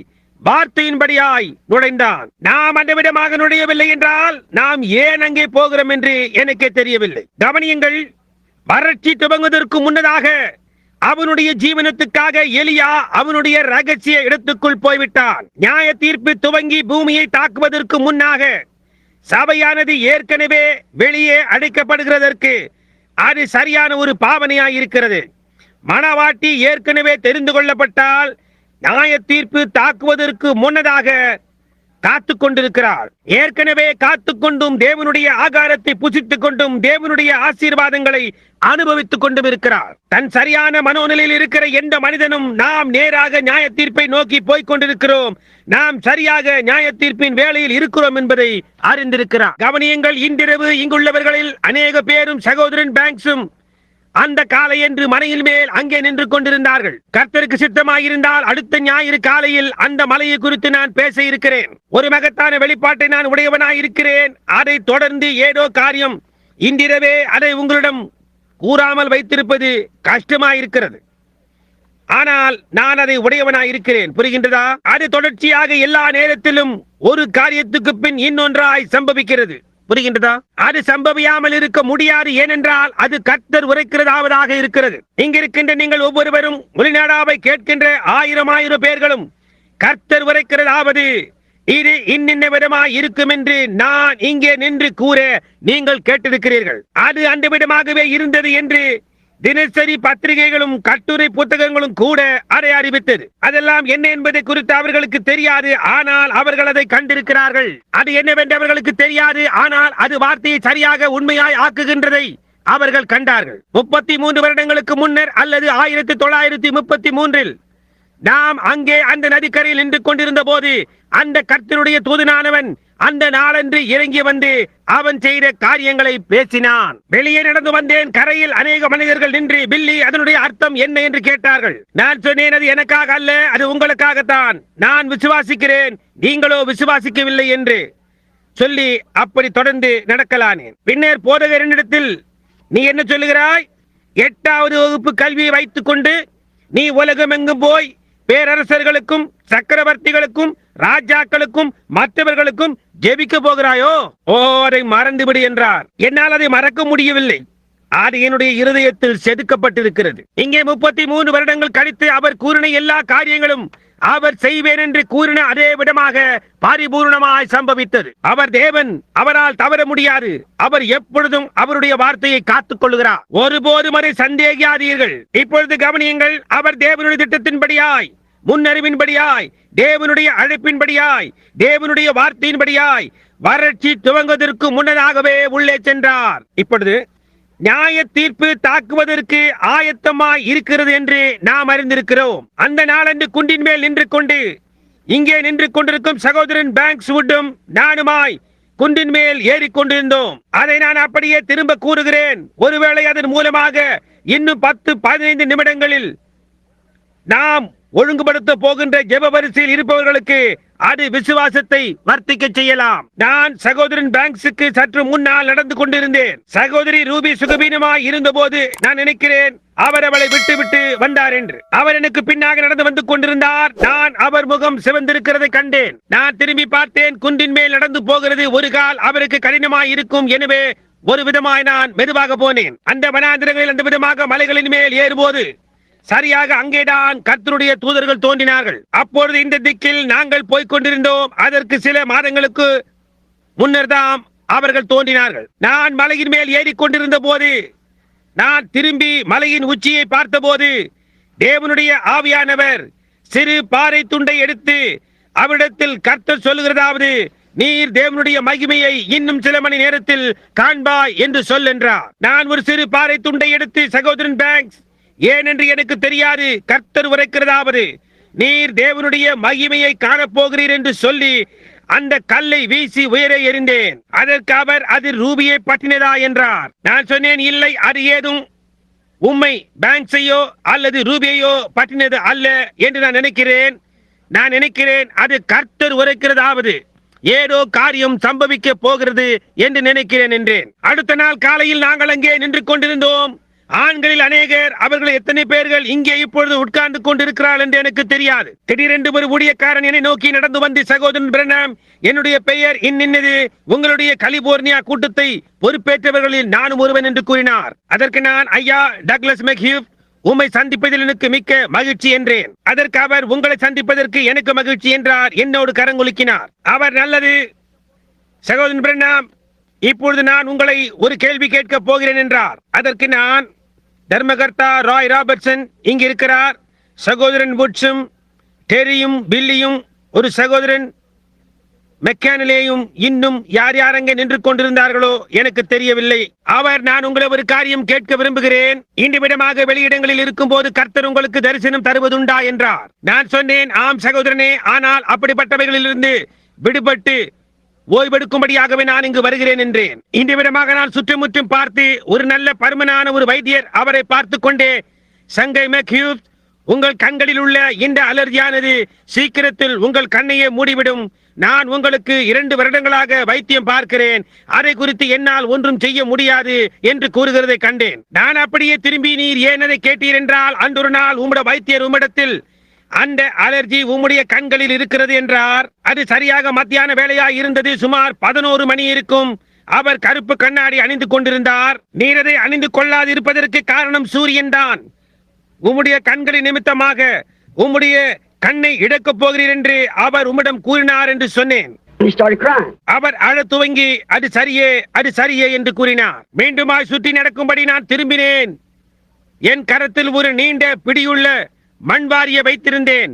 நான் நோக்கி பார்த்தேன். அவர் அங்கே நின்று கொண்டு என்னை நோக்கி பார்க்கிறதை நான் கண்டேன். அவருடைய கண்கள் அவ்வளவு பிரகாசமாய் இருந்தது.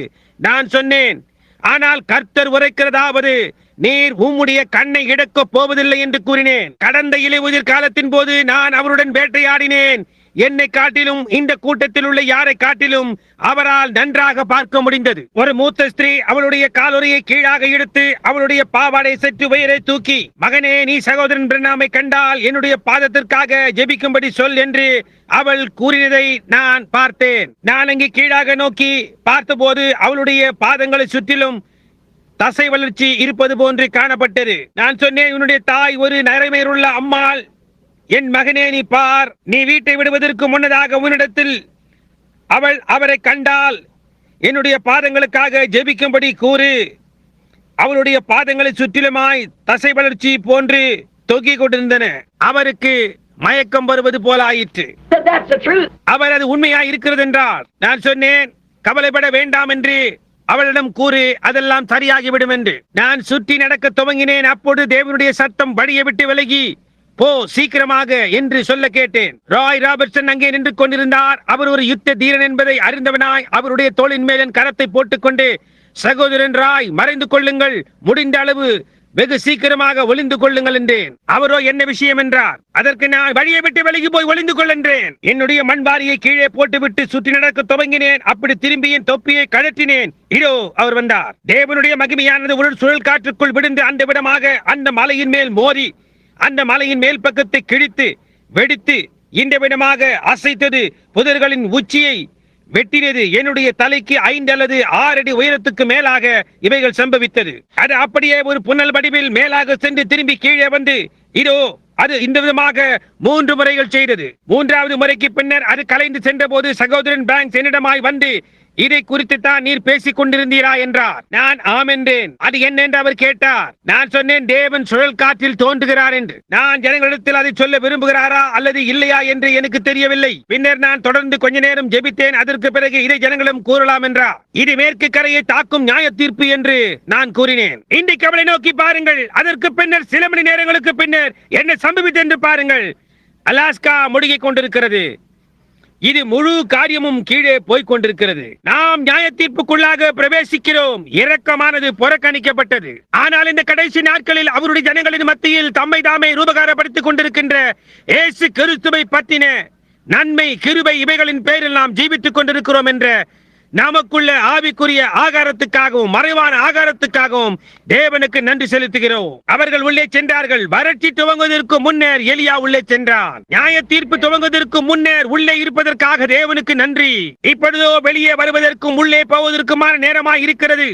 எல்லா உண்மையான விசுவாசிகளுக்கும் ஒரு வெளியே வருவதற்கும் உள்ளே செல்வதற்குமான நேரமாயிருக்கிறது. மட்டுமல்லாமல் அவன் அழைக்கப்பட்டவனாயிருக்கிறான். அங்கே உள்ளே தங்கி இருந்தான். நினைவிருக்கட்டும், தேவன் அவனை அழைக்கும் வரைக்கும் அவன் ஆற்றங்கரையை விட்டு வரவே இல்லை. வறட்சியானது முடிந்து தீர்ந்த பின்னர் அவர் எலியாவை அங்கிருந்து வெளியே அழைத்து ஒரு விதவையின் வீட்டுக்கு அனுப்பினார். கவனியுங்கள், இந்த விதவினிடத்துக்கு அவர் அழைத்தார். இந்த விதவையானவள் வறட்சியின் காலத்தில் மிருகத்தின் முத்திரையை பெற்றுக் கொண்ட அவ்விசுவாசிகளோடு தொடர்பு கொள்ளாதவளாக இருந்தாள். ஆகையினால் இவளை போஷிப்பிக்கும்படி அவர் எலியாவை அழைப்பித்தார். அவளிடத்தில் ஒரு சிறிய அடையை செய்வதற்கு மாத்திரமே பொருட்கள் இருந்தது. அதைதான் அவள் பற்றி கொண்டிருந்தாள். அடை எனக்கு முதலில் கொடு, ஏனென்றால் கர்த்தர் உரைக்கிறதாவது, பூமியின் மேல் தேவனாகிய கர்த்தர் மழையை அனுப்பும் வரைக்கும் இந்த பானையில் உள்ள மா குறைவதுமில்லை, கலசத்தில் உள்ள எண்ணெய் வற்றி போவதுமில்லை என்று எலியா கூறினான். தேவனை முதலாவதாக வைப்பது, அவருடைய வார்த்தை முதலாவதாக வைப்பது. கவனியுங்கள், அங்கே பானையில் மாவிருந்தது. மாவிற்காக அவள் போன ஒவ்வொரு முறையும் அங்கே பானையிலே மாவிருந்தது, அங்கே கலசத்திலே எண்ணெய் இருந்தது. அவள் போன ஒவ்வொரு முறையும் அங்கே கலசத்தில் எண்ணெய் இருந்தது. ஏன்? போஜன பலியில் மாவானது அங்கே கிறிஸ்துவுக்கு பிரதிநிதித்துவமாய் இருக்கிறது. அந்த மாவில் எல்லாம் ஒன்று போல் நன்றாய் இசைவாய் அரைத்திருக்க வேண்டும். அதில் இருக்கின்ற மாவெல்லாம் ஒன்று போல் இருக்க வேண்டும். அதனால் இயேசு கிறிஸ்து நேற்றும் இன்றும் என்றும் மாறாதவராய் இருக்கிறார் என்பதை அது காட்டுகிறது. அதுதான் வார்த்தையாய் இருந்தது. வார்த்தையை ரூபகாரப்படுத்த செய்தியை தொடர்ந்து வருகின்ற ஜீவ அப்பமாய் அது இருக்கிறது. இன்றைக்கும் அதே விதமாய் இருக்கிறது நண்பர்களே, அதே விதமாய் இன்றைக்கு இருக்கிறது. பிள்ளைகள் புசிக்கின்றதான ஜீவ அப்பமானது தேவனுடைய செய்தியை தொடர்ந்து வந்ததாக இருக்கிறது. வறட்சியின் நேரத்தில் அவர்களுக்கு ஆதரவாய் இருந்தது. நம் மத்தியில் இன்றைக்கு வந்து நின்றால் எப்படி இருக்கும்? இப்பொழுதே அவர் நம் மத்தியில் வந்து நின்றால் எப்படி இருக்கும்? அவர் இந்த பூமியின் மேல் மாமிசமாய் இருந்த போது அவர் செய்தது போன்றே சரியாக அப்படியே அவர் கிரியை செய்வார். மணவாட்டியானவள் அவளுடைய கணவனின் ஒரு பகுதியாய் இருக்கிறாள். சபையானது கிறிஸ்துவை போன்றே கிரியை செய்கிறாள். நான் செய்கிற கிரியைகளை நீங்களும் செய்வீர்கள். அதை செய்தது அவருடைய வார்த்தை தான். அவர் செய்த கிரியைகளை நாமும் கூட செய்வோம் என்று அவர் நம்மிடத்தில் கூறியிருக்கிறார். நாம் இங்கே மீண்டுமாய் கவனிக்கிறோம். வார்த்தை நமக்குள்ளா இருந்தால், நம்மிடத்துக்கு வந்தால், எலியாவுக்கு அது அந்த நாளில் செய்தது போலவே அவன் செய்த அதே காரியத்தை அது செய்யும். உலகத்துக்கு மறைக்கப்பட்டிருக்கின்ற தேவனுடைய ரகசியமான காரியங்களை அவன் புசிப்பான். அது மீண்டுமாக செய்தியையும் செய்தியாளனையும் ஒன்றாக ஆக்குகிறது. ஆவிக்குரிய ஆகாரமானது இப்பொழுது ஆயத்தமாய் இருக்கிறது. அது அதனுடைய காலத்தில் இப்பொழுது இருக்கிறது. நீங்கள் அதை பெற்றுக்கொள்ள விரும்பினால் நீங்கள் ஒவ்வொருவரும் அதை பெற்றுக் கொள்ளலாம். இந்த வேளையில் எல்லா அவிசுவாசத்தில் இருந்தும் நீங்கள் வெளியே கொண்டு வரப்பட விரும்பினால், கிறிஸ்துவுக்குள்ளாக வருவதற்கு நீங்கள் ஆயத்தமாய் இருந்தால் அவருடைய வாக்குத்தத்தத்துக்குள் வாருங்கள். மல்கியா 4, லூக்கா 17:30, பரிசுத்த யோவான் 14:12 உள்ள அவருடைய வாக்குத்தத்தங்களை நினைவு கூறுங்கள். இன்னும் எத்தனை வேத வார்த்தைகள் வேண்டும்? யோவேல் 2:38 அவர் செய்வேன் என்று கூறின யாவும், அல்லது 2:28 இந்த கடைசி நாட்களில் என்ன செய்வேன் என்று அவர் கூறியிருக்கிறாரோ அவைகள் எல்லாம் கடைசி நாட்களில் வெளிச்சம் உண்டாயிருக்கும். அது எந்த விதமாய் கிரியை செய்யும், அது என்ன செய்யும் என்றெல்லாம் தீர்க்கதரிசிகள் எப்படியாய் கூறியிருக்கிறார்கள். எல்லா வேத வாக்கியங்களும் இந்த கடைசி நாட்களை தான் சுட்டி காட்டுகிறது. அவைகள் எல்லாம் கிறிஸ்துவே. உங்களால் மட்டும் அதற்குள்ளாக மறைந்து கொள்ள முடிந்தால் அந்த ரகசிய இடத்துக்குள்ளாக நீங்கள் புசிக்கலாம். தேவனுடைய நற்கிரியைகளையும் இரக்கத்தையும் காணலாம். நீங்கள் வியாதியாயிருந்தால் அங்கே சுகமளித்தல் கிடைக்கிறது. உங்களுக்கு நினைவிருக்கின்றதா? பின்னர் எலிசா கிறிஸ்துவாகிய அந்த போஜன பலியை அவன் புசித்த பின்னர் அதை கொண்டு விதவையின் வீட்டை ஆதரித்தான். கவனியங்கள், கொஞ்சம் காலம் கழித்து அவன் வானத்திலிருந்து அக்கினியை அடைத்து அது போன்ற காரியங்களை செய்த போது அவன் தேவனால் அனுப்பப்பட்டதையும் அவன் தீர்க்கதரிசியின் ஆவியை பெற்றுள்ளதையும் நிரூபித்தான். கவனியங்கள், வனாந்திரத்தில் அவன் சூரியச்செடியின் கீழ் படுத்திருந்த போது ஒரு தூதன் அதே விதமான ஆகாரத்தோடு கீழே இறங்கி வந்தான். சில அடைகளை சுட்டு அவனுக்கு சாப்பிட கொடுத்தான். சிறிது நேரம் கழித்து மீண்டும் அவனை உறங்க வைத்து மீண்டும் அவனை எழுப்பி இன்னும் சில அடைகளை சுட்டு அங்கே அவனுக்கு கொடுத்தான். அந்த ஆகாரத்தின் பலத்தினால் அவன் 40 நாட்கள் நடந்து சென்றான். தேவனுக்கு மகிமை உண்டாவதாக. அவர் நேற்றும் இன்றும் என்றும் மாறாதவராயிருக்கிறார். ஓ, எப்படியாய் நாம் அவரை நேசிக்கிறோம். ஏற்ற காலத்தில் ஆவிக்குரிய ஆகாரம். பிள்ளைகளின் அப்பத்தை எடுத்து நாய்க்குட்டிகளுக்கு போடுவது நல்லதல்ல. சிரோபேனிக்கியாஸ்தினிடத்தில் இயேசுவானவர் அதே காரியத்தை கூறவில்லையா? அவருக்கு சொந்தமானவர்களிடத்தில் அவர் அனுப்பப்பட்டார். அது உண்மைதான். அவர்களுக்காகத்தான் அவர் வந்தார். ஆகவே அவர் புறஜாதிகளிடத்தில் போகவில்லை. இப்பொழுது இன்றைக்கு அவர் புறஜாதியார்களுடைய நேரத்தில் அவர்களை சந்திக்கிறார். அது நல்லதல்ல. ஸ்தாபனங்களின் மத்தியில் இருப்பது போன்று இந்த மகத்தான பெரிய இடங்களிலும் இந்த மகத்தான எழுப்புதல் கூட்டங்கள் முதலானவற்றுக்குள் இந்த செய்தி ஏன் போகவில்லை என்று நீங்கள் கூறலாம். இது அவர்களுடைய ஆகாரம் அல்ல. இது சபை என்று அழைக்கப்படுகிறதன் ஆகாரம் அல்ல. இது மணவாட்டியின் ஆகாரம். இது ஏற்ற காலத்திலான ஆவிக்குரிய ஆகாரமாயிருக்கிறது. இது அவர்களுடைய வயிற்றுக்குள் அவர்களை சுகவீனமாக்கும். இது அவர்களுக்கு மிகுதியான கொடுத்த ஆகாரமாயிருக்கும். புரிகின்றதா? பாருங்கள், உங்களால் அது செய்ய முடியாது. ஆனால் பிள்ளைகளுக்கோ அது அப்பமாயிருக்கிறது. அது ஜீவனாய் இருக்கிறது. அது நேற்றும் இன்றும் என்றும் மாறாத இயேசு கிறிஸ்துவாய் இருக்கிறது. நாம் ஜெப வரிசையை துவங்கவில்லை என்றால் நமக்கு அதிக நேரமாகிவிடும். எனவே ஒரு நிமிடம் நம்முடைய தலைகளை வணங்குவோமாக. அன்புள்ள தேவனே, ஏற்ற காலத்தின் ஆகாரமே, ஆவிக்குரிய ஆகாரமே, உலகம் ஒன்றுமே அறிந்திராத ஏதோ காரியமாயிருக்கிறது. அன்றிரவு நம்முடைய கர்த்தர் கூற நாம் எப்படியா கேட்டோமோ, அல்லது அந்த நாளன்று அங்கே சமாரியாவில் எலிசா நடந்த அதே இடத்தில், ஏன் என் வாக்கின்படியே அல்லாமல் ஒரு துளி பனி கூட பெய்யாது என்று கூறின அதே இடத்தில் இங்கே இயேசுவானவர் அங்கே நின்று கொண்டு அவருடைய சீஷரிடத்தில் கூறிக்கொண்டிருந்தார். அவர்கள், ஆண்டவரே, நீர் ஏன் போஜனம் பண்ண கூடாது என்றார்கள். அதற்கு அவர், நீங்கள் அறியாத போஜனம் எனக்கு உண்டு என்றார். மெய்யாகவே கர்த்தாவே, தேவனுடைய சித்தத்தை செய்வதும் தேவனுடைய கிரியைகள் அவருடைய வேலையில் வெளிப்பட செய்வதே அவருடைய ஆகாரமாயிருக்கிறது. அது செய்யப்பட வேண்டும் என்பதற்காகவே அவர் அங்கிருந்தார். முதலாவதாக, என் பிதா செய்தி எனக்கு காட்டாமல் நான் ஒரு காரியத்தையும் செய்வதில்லை. என் பிதா எனக்கு காட்டுவது மட்டுமே நான் செய்கிறேன். பிதாவே, இன்றைக்கும் அது அதே விதமாகத்தான் இருக்கிறது. சபை உண்மையான விசுவாசிகளாகிய சரீரம் இந்த ஆவிக்குரிய ஆகாரத்தை பெற்றுக்கொள்ளும் வாய்ப்பு இருக்கிறது. பெயரளவில் இருப்பவர்களுக்கு இதை குறித்து ஒன்றுமே தெரியாது. பிதாவே, இந்த ஆகாரத்தை குறித்து உலகத்துக்கு ஒன்றுமே தெரியாது. ஆனால் உம்முடைய சபையோ, உம்முடைய ஜனமோ, உம்முடைய குமாரனின் மனவாட்டியோ அதை நேசிக்கிறார்கள். வைத்தியர்களால் கூடாமல் கைவிட்ட போது நம்முடைய சரீரங்களின் சுகமடைதலுக்கு நமக்கு வழியாயிருக்கிறது. இதை பெற்றுக்கொள்ள நமக்கு வழி இருக்கிறது. தேவன் அவருடைய சபைக்கு கொடுத்ததும் விசுவாசிக்கின்ற அவருடைய பிள்ளைகளுக்கு இந்த கடைசி நாட்களில் வாக்களிக்கப்பட்டதுமான அவருடைய ஆகாரங்களில் இது ஒன்றாய் இருக்கிறது. பிதாவே, விசுவாசிக்கின்ற பிள்ளைகளாய் இருக்க எங்களுக்கு உதவி செய்யும். ஏனென்றால் விசுவாசிப்பவர்களுக்கு எல்லாம் கைகூடும். இதை அழியும் அன்புள்ள தேவனே, இயேசுவின் நாமத்தினால் இதை நாங்கள் கேட்கிறோம். ஆமென். அவர்கள் சில ஜெப அட்டைகளை கொடுத்திருக்கிறார்கள் என்று பில்லி என்னிடம் கூறினான் என்று நான் நினைக்கிறேன். யாராவது அந்த ஜெப அட்டையில் உள்ள எழுத்தை கூறுவீர்களானால் அதுதான் எனக்கு வேண்டும். சியா, சரி, நாம் சியை எடுத்துக்கொள்வோம். 1ஆம் எண்ணிலிருந்து துவங்குவோம். நாம் வரிசையை ஏற்படுத்துவோம். பாருங்கள், இப்பொழுது ஒரு கால் அவைகள் எல்லாம் தீர்ந்து போயிருக்கலாம். சரி, பாருங்கள், நான் இதை முயற்சிக்க போகிறேன். நாம் இதை செய்யலாமா அல்லது வேண்டாமா என்பது எனக்கு தெரியவில்லை. அல்லது நாம் வெறுமனே ஒரு அழைப்பை விடுக்கும் வரிசையை வைக்கலாமா? நீங்கள் அமைதியாய் உட்காருங்கள். எனக்கு அதை பற்றி அக்கறை இல்லை. ஒன்று நீங்கள் இங்கே நேராக மேடைக்கு வர வேண்டும், அல்லது ஒரு அழைக்கும் வரிசையை ஏற்படுத்துவோம்.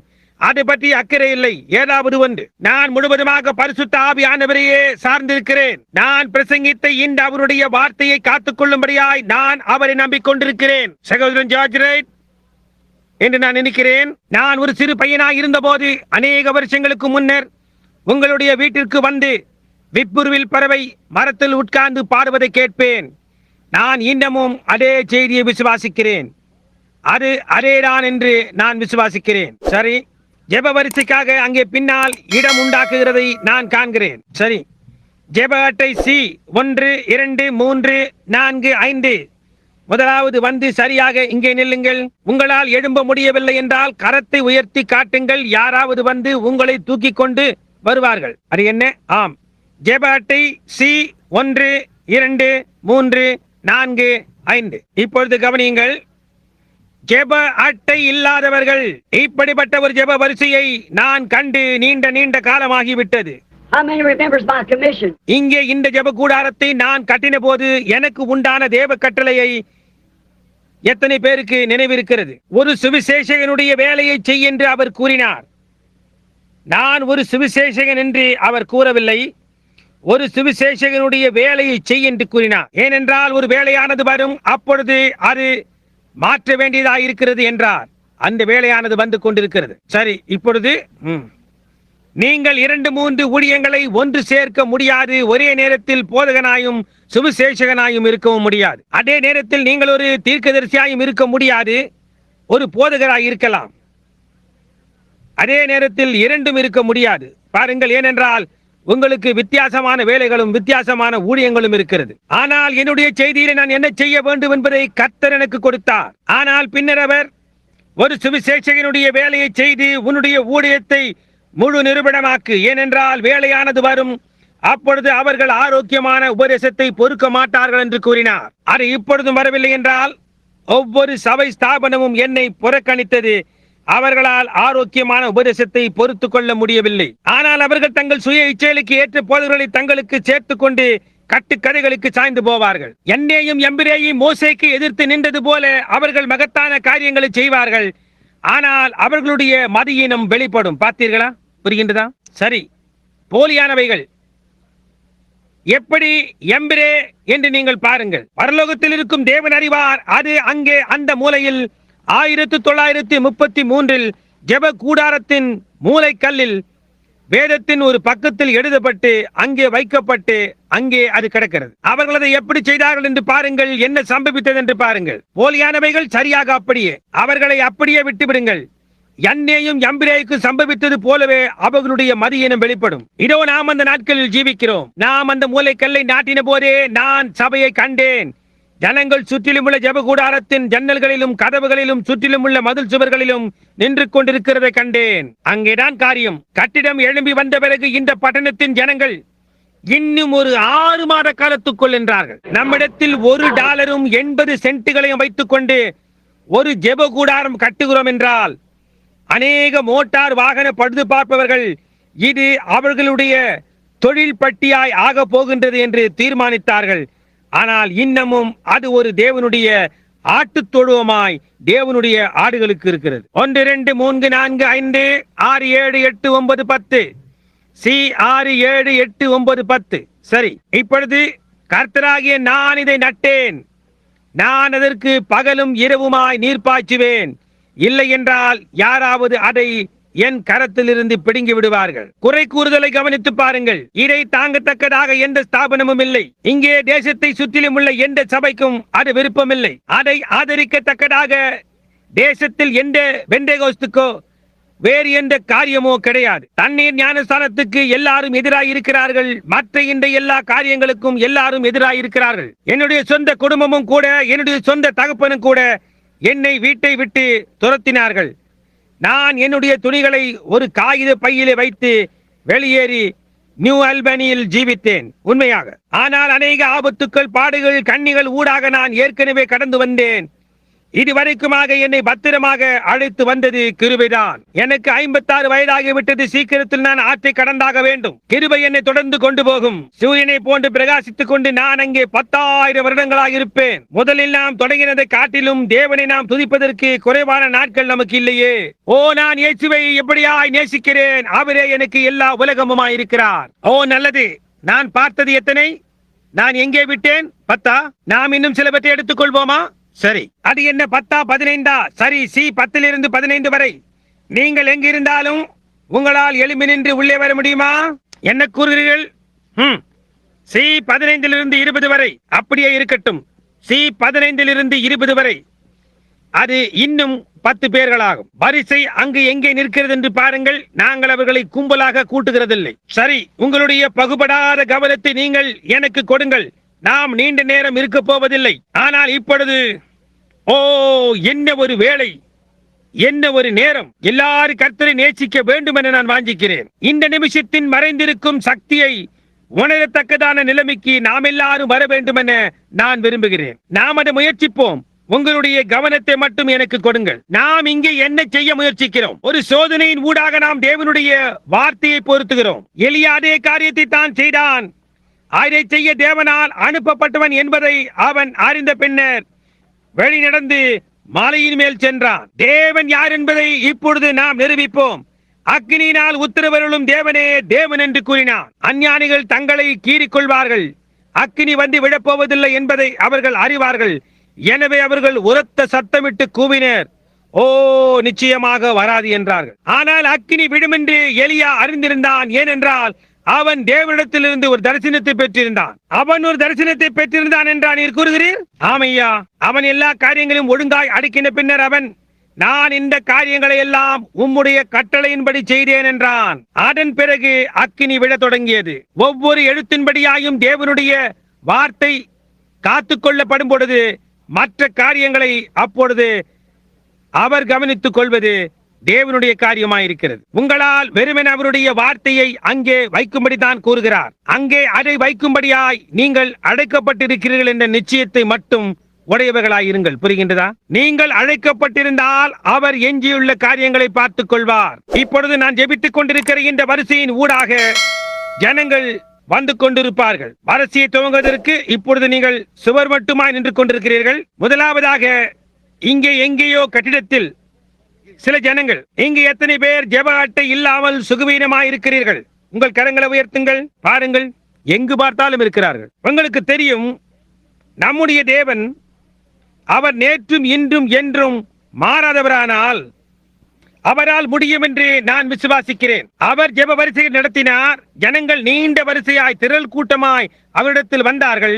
அவர் அவர்களை தொட்டார், அவர்களை ஆசீர்வதித்தார். பின்னர் சில சமயங்களில் அவர் நின்று என்னை தொட்டது யார் என்றார். சுற்றுமுற்றும் பார்த்து ஒரு ஸ்திரீனிடத்தில் அவர் எதற்காக அவரை அவள் தொட்டாள் என்றும் அவளுடைய உதிர ஊரல் நின்று போயிற்று என்றும் அவளுடைய விசுவாசம் அவளை சுகப்படுத்தினது என்றும் அவளிடத்தில் கூறினார். அவள் அப்படியே திரும்பி, நல்லது, எனக்கு தெரியாது கர்த்தாவே, இந்த காரியம் எனக்கு நீண்ட காலமாக இருக்கிறது என்று கூறியிருந்தால் எப்படி இருக்கும்? அது சம்பவித்திராது. இல்லை, அது சம்பவித்திராது. இல்லை. அவள் சிரபேனிக்கியா ஸ்திரீனிடத்தில், நீ கூறின இந்த வார்த்தையின்படியாக பிசாசு உன் மகளை விட்டு நீங்கி போயிற்று என்று அவர் கூறியிருந்தார் எப்படி இருக்கும்? அவள், இப்பொழுது கர்த்தாவே, நீர் இதை இந்த விதமாக செய்ய வேண்டும் என்று நான் விரும்பினேனே என்று கூறியிருந்தால் என்னமாயிருக்கு? பிசாசு அப்பொழுதும் அவளுக்குள்ளாகவே இருந்திருக்கும். ஆனால் அவளை எந்த விதமாய் காண்பாய் என்று அவர் கூறினபடியே அவளுடைய பிள்ளையை அவள் காண வேண்டும் என்று அவள் எதிர்பார்த்தாள். இப்பொழுது அவர் நம்மிடத்தில், உங்களால் விசுவாசிக்க கூடுமானால் இந்த மலையை பார்த்து நீ பெயர்ந்து போ என்று உங்கள் இருதயத்தில் சந்தேகியாமல் நீங்கள் கூறினது சம்பவிக்கும் என்று விசுவாசித்தால் நீங்கள் அதை பெற்றுக்கொள்ளலாம். நீங்கள் ஜெபிக்கும் பொழுது நீங்கள் அதை பெற்றுக்கொள்வீர்கள் என்று விசுவாசித்தால் அது உங்களுக்கு கொடுக்கப்படும். என்ன ஒரு வாக்குத்தத்தம்! சமுதாய சுவிசேஷத்தை பிரசங்கிக்கின்ற ஒரு மனிதன் அதை விசுவாசிப்பதே கிடையாது. அவன் கதவு மட்டுமாய் நடந்து சென்று உள்ளே பார்த்து அல்லது அங்கே நின்று சரி, இன்னொரு கூட்ட பரிசுத்த உருளைகள் என்று கூறி கடந்து போய் விடுவான். புரிகின்றதா? ஆனால் இதுதான் மறைக்கப்பட்டிருந்த ஆகாரம் என்பதை அவன் அறியாதிருந்தான். அவனுக்கு மறைக்கப்பட்டிருக்கும் ரகசியமான ஆகாரம் இதுதான் என்பதை அவன் அறியாதிருக்கிறான். அவனுக்கு தெரியாது. நிர்வாணமாயும் பரிதபிக்கப்படத்தக்கதாயும் குருடாயும் அதை அறியாமல் இருக்கிறதாயும் உள்ள சிந்தை பரிதபிக்கப்படத்தக்கதாய் இருக்கிறது. புரிகின்றதா? அது ஒரு மோசமான காரியம். ஓ தேவனை, நான் முதலில் மறிக்கட்டும், ஆனால் என்னை அவிடமாக ஆக்கிவிடாதேயும். அதை செய்வதை காட்டிலும் நான் மறித்து விடுவேன். ஆமையா, நாம் ஒவ்வொருவரும் அப்படியே செய்வோம் என்று நான் நினைக்கிறேன். நாம் செய்ய மாட்டோமா? ஆனால் இப்பொழுது தேவன் இந்த காரியங்களை நமக்கு கடைசி நாட்களில் வாக்களித்திருக்கிறார். மல்கியா 4 இயேசு கிறிஸ்து சோதோமில் அவர் செய்தது போல் இறங்கி வந்து தம்மை மனித மாம்சத்தில் வெளிப்படுத்தி காட்டுவார் என்று கூறுகிறது. அது உண்மை. உலகமானது சோதோமின் நிலைமையில் இருக்கும் என்று கூறுகிறது. அன்றைக்கு இருந்தது போலவே இந்த நாளில் மனுஷகுமாரன் வெளிப்படுத்தப்படுவார் என்று கூறுகிறது. பாருங்கள், மனித உருவில் கீழே இறங்கி வந்த அந்த மனிதன் ஆபிரகாம் இவரை ஏலோயிம் என்றான்.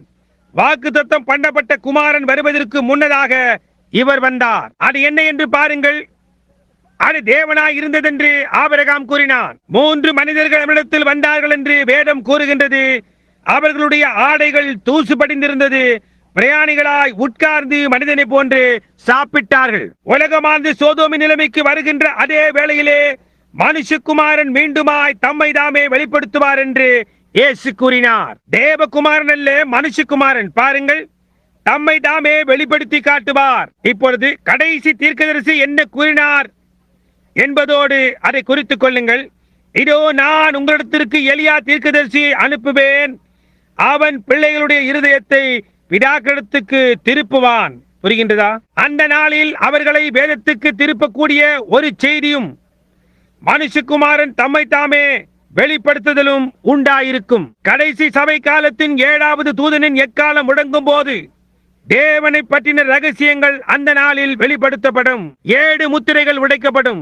இந்த சபைகள், மற்ற காரியங்கள், இவைகளை பற்றின ரகசியங்கள், இவைகள் எப்படி சம்பவித்தன, எப்படி என்ன சம்பவித்தது, இவைகள் வெளிப்படுத்தப்படும். பாருங்கள், அவர்கள் அதை அறியாதிருந்தார்கள். குருடரான பரிசேயரே, குருடன் குருடனுக்கு வழிகாட்டினால் இருவரும் குடியில் விடுவார்கள் அல்லவா என்று இயேசு கூறினார். பாருங்கள், அந்த காரணத்தினால் அந்த ஜனங்களால் அதை காண முடியவில்லை.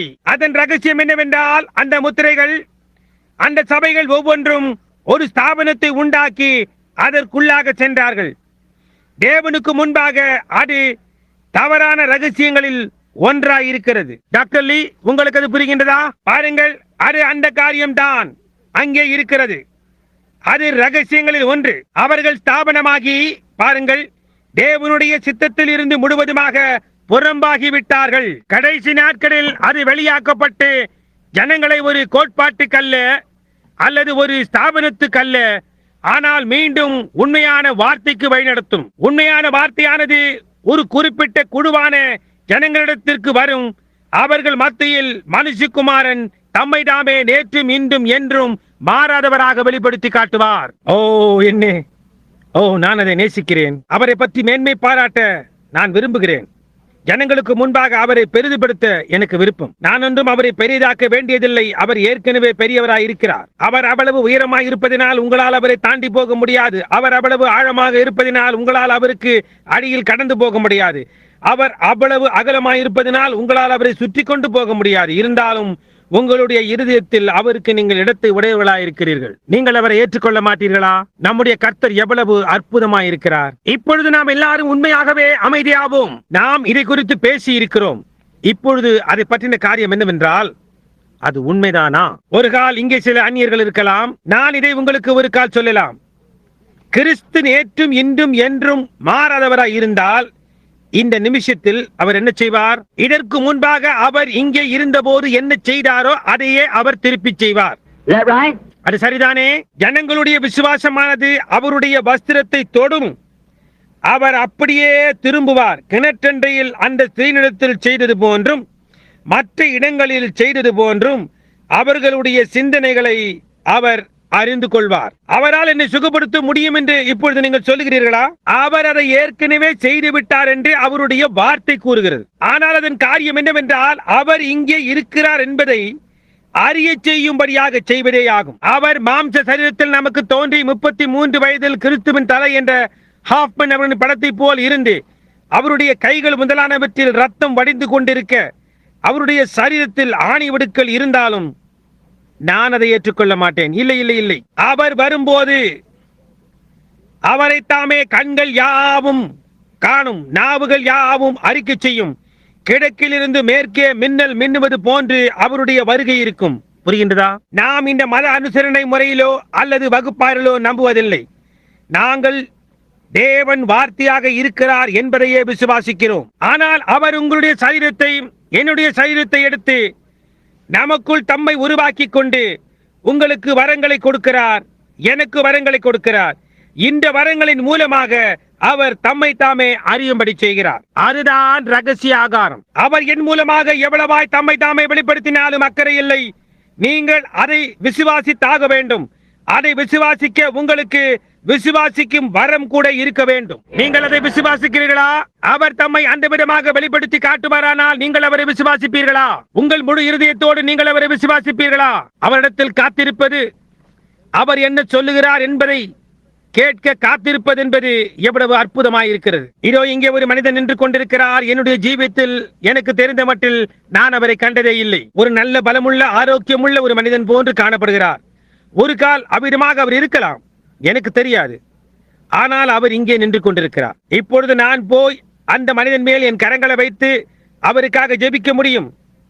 அவர் விசுவாசிப்பாரா என்று கேட்க முடியும். அவரால் இங்கே நின்று நான் இன்னாருக்காக நீர் ஜெபிக்க வேண்டும் என்று விரும்புகிறேன், எனக்கு சுகவீனமாய் இருக்கிறது, தொடர்ச்சியான தலைவலி இருக்கிறது, என்னுடைய வயிற்றில் குடல் புண் இருக்கிறது, அல்லது ஏதோ காரியம் இருக்கிறது என்று கூறலாம். எனக்கு தெரியாது, அதில் எந்த காரியங்களையாகிலும் அவர் கூறலாம். நான் சொல்வேன், சரி ஐயா, சகோதரனே, நான் என் கரங்களை உண்மையில் வைத்து உங்களுக்காக ஜெபிப்பேன் என்று. அது மிகவும் பரிபூர்ணமாய் சரியாயிருக்கும். இத்தனை காலங்களின் ஊடாகவும் நாம் அதை தான் சரியாக செய்து கொண்டிருக்கிறோம். அது உண்மைதானே? ஆனால் நினைவிருக்கட்டும், அவருடைய வருகையின் சமயத்தின் போது அது வித்தியாசமாய் இருக்கும்.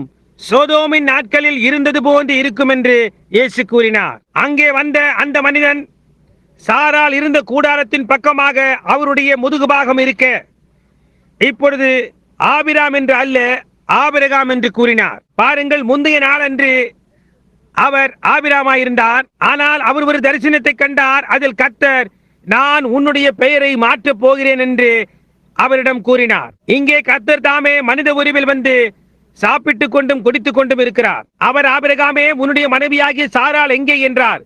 சாரா என்றல்ல, சாராள் என்றார். அதற்கு அவர், அவள் உமக்கு பின்னால் இருக்கின்ற கூடாரத்தில் இருக்கிறாள் என்றார். 25 வருடங்களுக்கு முன்னர் நான் உங்களுக்கு கொடுத்த என்னுடைய வாக்குத்தத்தத்தின்படியாய் உங்களை சந்திக்க போகிறேன் என்றார். சாராள் ஒரு விதமாக தனக்குள்ளாகவே சிரித்துக் கொண்டாள். சாராள் கூடாரத்துக்குள்ளாக தனக்குள்ளாக சிரித்துக் கொண்டு இந்த காரியங்கள் எல்லாம் எப்படி இருக்க முடியும் என்று கூறிக்கொண்டிருந்தார். தேவனுக்கு கடினமானது என்ற ஏதாவது காரியம் உண்டா?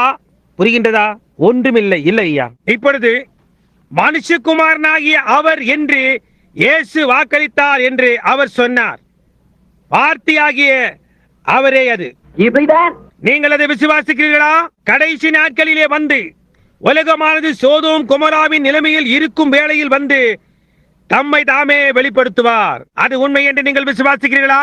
இங்கே நாங்கள் ஜெபத்தை செய்வதற்கு முன்னதாக அங்கே இருக்கிற உங்களில் யாராவது ஜெபித்து மனுஷகுமாரன் இன்னமும் நேற்றும் இன்றும் என்றும் மாறாதவராய் இருக்கிறாரா என்று பாருங்கள். கர்த்தாவே, அந்த மனிதனுக்கு என்ன தெரியாது, ஆனால் நீரோ நேற்றும் இன்றும் என்றும் மாறாதவராய் இருக்கிறீர் என்று நான் அறிவேன்.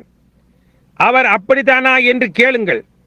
அவர் அதை உங்களுக்கு கூறுகிறாரா என்று பாருங்கள். ஆமையா, இப்பொழுது ஒரு நிமிஷம் உங்கள் தலைகளை உயர்த்துங்கள். அது எனக்கு பின்னால் இருக்கிறது. அது ஒரு பிள்ளை.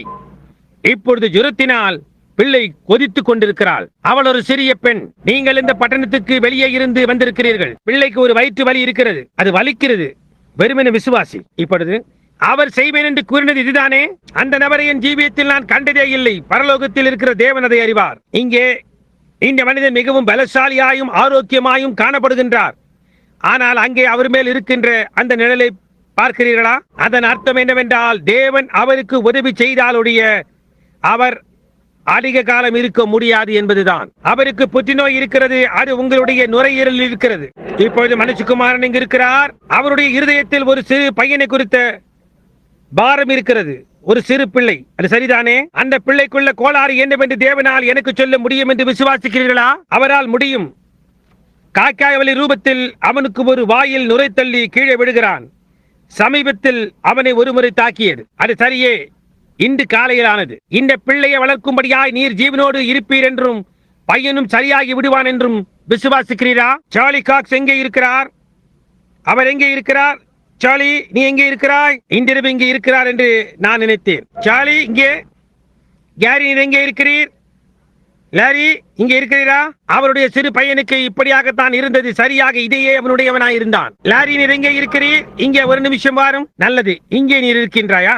இந்த சிறு பையனுக்கும் இங்கே அதே காரியத்தை உடையவனாய் இருந்தான். அவனுடைய தகப்பனும் தாயும் என்னுடைய மிக நல்ல நண்பர்கள் ஆவர். வருஷங்களுக்கு முன்னர் நான் அங்கே இருந்தேன். திடீரென்று அவனுக்கு மயக்கம் வரும். ஒரு உணர்வில்லாதவனாய் இருந்து போய்விடுவான். அதைதான் காக்காய் வலி என்பார்கள். நான் அதை அந்த சிறு பையனிலே கண்டேன். அவனை சுகப்படுத்தும்படி தேவனிடத்தில் கேட்டேன். தேவன் அவனை சுகப்படுத்தினார். அது முதல் ஒரு முறை கூட அது வரவே இல்லை. அதுதான் அவனுடைய தகப்பன். அவனுடைய தாயார் அங்கு எங்கோ அமர்ந்து கொண்டிருக்கிறாள். இதோ அந்த சிறு பையன் இங்கு இருக்கிறான். இப்பொழுது ஐயா, நீர் விசுவாசிக்கிறீரா? லாரி, உமக்கு நன்றி.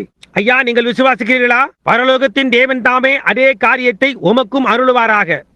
அந்த பிள்ளையை வளர்க்க நீர் ஜீவிப்பீராக. தேவன் உம்மை ஆசீர்வதிப்பாராக. ஜெபம் செய்வோம். அன்புள்ள தேவனே, அவருக்கு உதவி செய்யும். உம்முடைய இரக்கமும் கிருபையும் அவர் மேல் தங்கி அவரை ஆசீர்வதிக்கும்படியாய் நான் ஜெபிக்கிறேன் இயேசுவின் நாமத்தில். இப்பொழுது நீங்கள் சந்தோஷமாக லூசியானாவுக்கு திரும்பி போய் அவனுக்காக தேவனை ஸ்தோத்திரியுங்கள். ஓ ஆம், அவர் லூசியானாவிலிருந்து தான் வந்தவர். நிச்சயமாக சார்லஸ் ஏரி அருகில் இருக்கிறார். உண்மை. பாருங்கள், இப்பொழுது என்னால் உங்களுடைய சிந்தனைகளை பிடிக்க முடியும். தேவனுக்கு ஸ்தோத்திரம் உண்டாவதாக. சரி, நீங்கள் ஒரு நல்ல காரியத்தை கேட்கிறீர்கள். உங்களுக்கு ஒரு குழந்தை தேவையாயிருக்கிறது. ஏற்கனவே உங்களுக்கு பிள்ளைகள் இருக்கிறார்கள். சில பிள்ளைகள் இருக்கிறார்கள். ஆனால் உங்களுக்கு இன்னொன்று வேண்டும் என்று விரும்புகிறீர்கள். என்னுடைய சகோதரியே, பரலோகத்தின் தேவன் தாமே அதை உங்களுக்கு அருளுவாராக. இங்கே வாருங்கள், நான் என் கரங்களை வைக்க விரும்புகிறேன். அன்புள்ள தேவனே, இந்த ஸ்திரீக்கு அவளுடைய இருதயத்தின் வாஞ்சி அருளுவீராக. ஏனென்றால் அது ஒரு தகுதியானதாய் இருக்கிறது. இயேசுவின் நாமத்தில் ஆமென். இப்பொழுது போய் குழந்தையை பெற்றுக் கொள்ளுங்கள். தேவன் ஒரு நல்ல தேவனாய் இருக்கிறார். நீங்கள் அதை விசுவாசிக்கிறீர்களா? நமக்கு தேவையான எல்லாவற்றையும் அவர் அறிந்திருக்கிறார். நாம் மட்டும் அதை விசுவாசித்தால் அவர் நம்முடைய எல்லா தேவைகளையும் தந்தருளுவார். உங்களால் விசுவாசிக்க கூடுமானால் என்று அவர் கூறியிருக்கிறார். உம்முடைய கரத்தை நான் எங்கேயோ குலுக்கி இருக்கிறேன். அது எந்த இடத்தில் என்று எனக்கு நினைவில்லை. ஆனால் எங்கேயோ நான் உம்முடைய கரத்தை குலுக்கி இருக்கிறேன். எனக்கு சரியாக எங்கே என்று ஞாபகம் இல்லை. ஆனால் நாம் எங்கேயோ இருந்தோம், இன்றைக்கு எங்கேயோ இருக்கிறோம். ஆனால் அது எந்த இடத்தில் என்று எனக்கு ஞாபகம் இல்லை. ஆனால் அது எங்கே என்ன என்பதை பற்றி பேசுவதற்காக நாம் இங்கே வரவில்லை. நான் யாரோ ஒருவருக்கு ஜெபம் செய்ய வேண்டும் என்று அல்லது பேசுவதற்காக நீர் இங்கே இருக்கிறீர். அவர் இந்த இடத்தைச் சேர்ந்தவர் இல்லை. அவர் ஜார்ஜியாவில் சுகவீனமாய் இருக்கிறார். அவர் சரீர பிரகாரமாக சுகவீனமாய் மட்டுமல்ல, ஆனால் ஆவிக்குரிய பிரகாரமாகவும் சுகவீனராய் இருக்கிறார். உங்களுடைய உறவினர். அவருக்காக நீங்கள் நின்ற காரணத்தால் தேவன் அதை பார்த்துக் கொள்வார் என்று நீங்கள் விசுவாசிக்கிறீர்களா?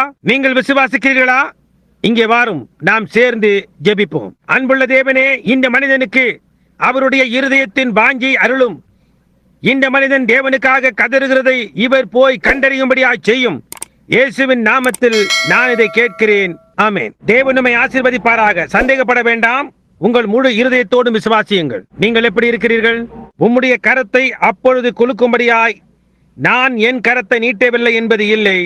நீர் உம்முடைய கரத்தை நீட்டின போது நான் வேறு ஏதோ காரியத்தை கவனித்துக் கொண்டிருந்தேன். அது ஒரு நிழல், மிக இருளான கருத்த ஒன்றாய் இருந்தது. அதுதான் காரணம். நான் உம்முடைய கரத்தை பிடிக்கொண்டேன் என்று எனக்கு தெரியும்.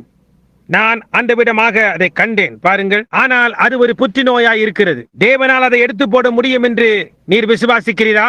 அது உங்களுடைய மார்பகத்தில் இருக்கிறது, இடது பக்கமாக. நீங்கள் கரோலினாவுக்கு சென்று சுகமானதற்காக கர்த்தருக்கு நன்றி சொல்ல ஆசிக்கிறீர்கள் இல்லையா? நான் என்ன கூறுகிறேன் என்று புரிகின்றதா?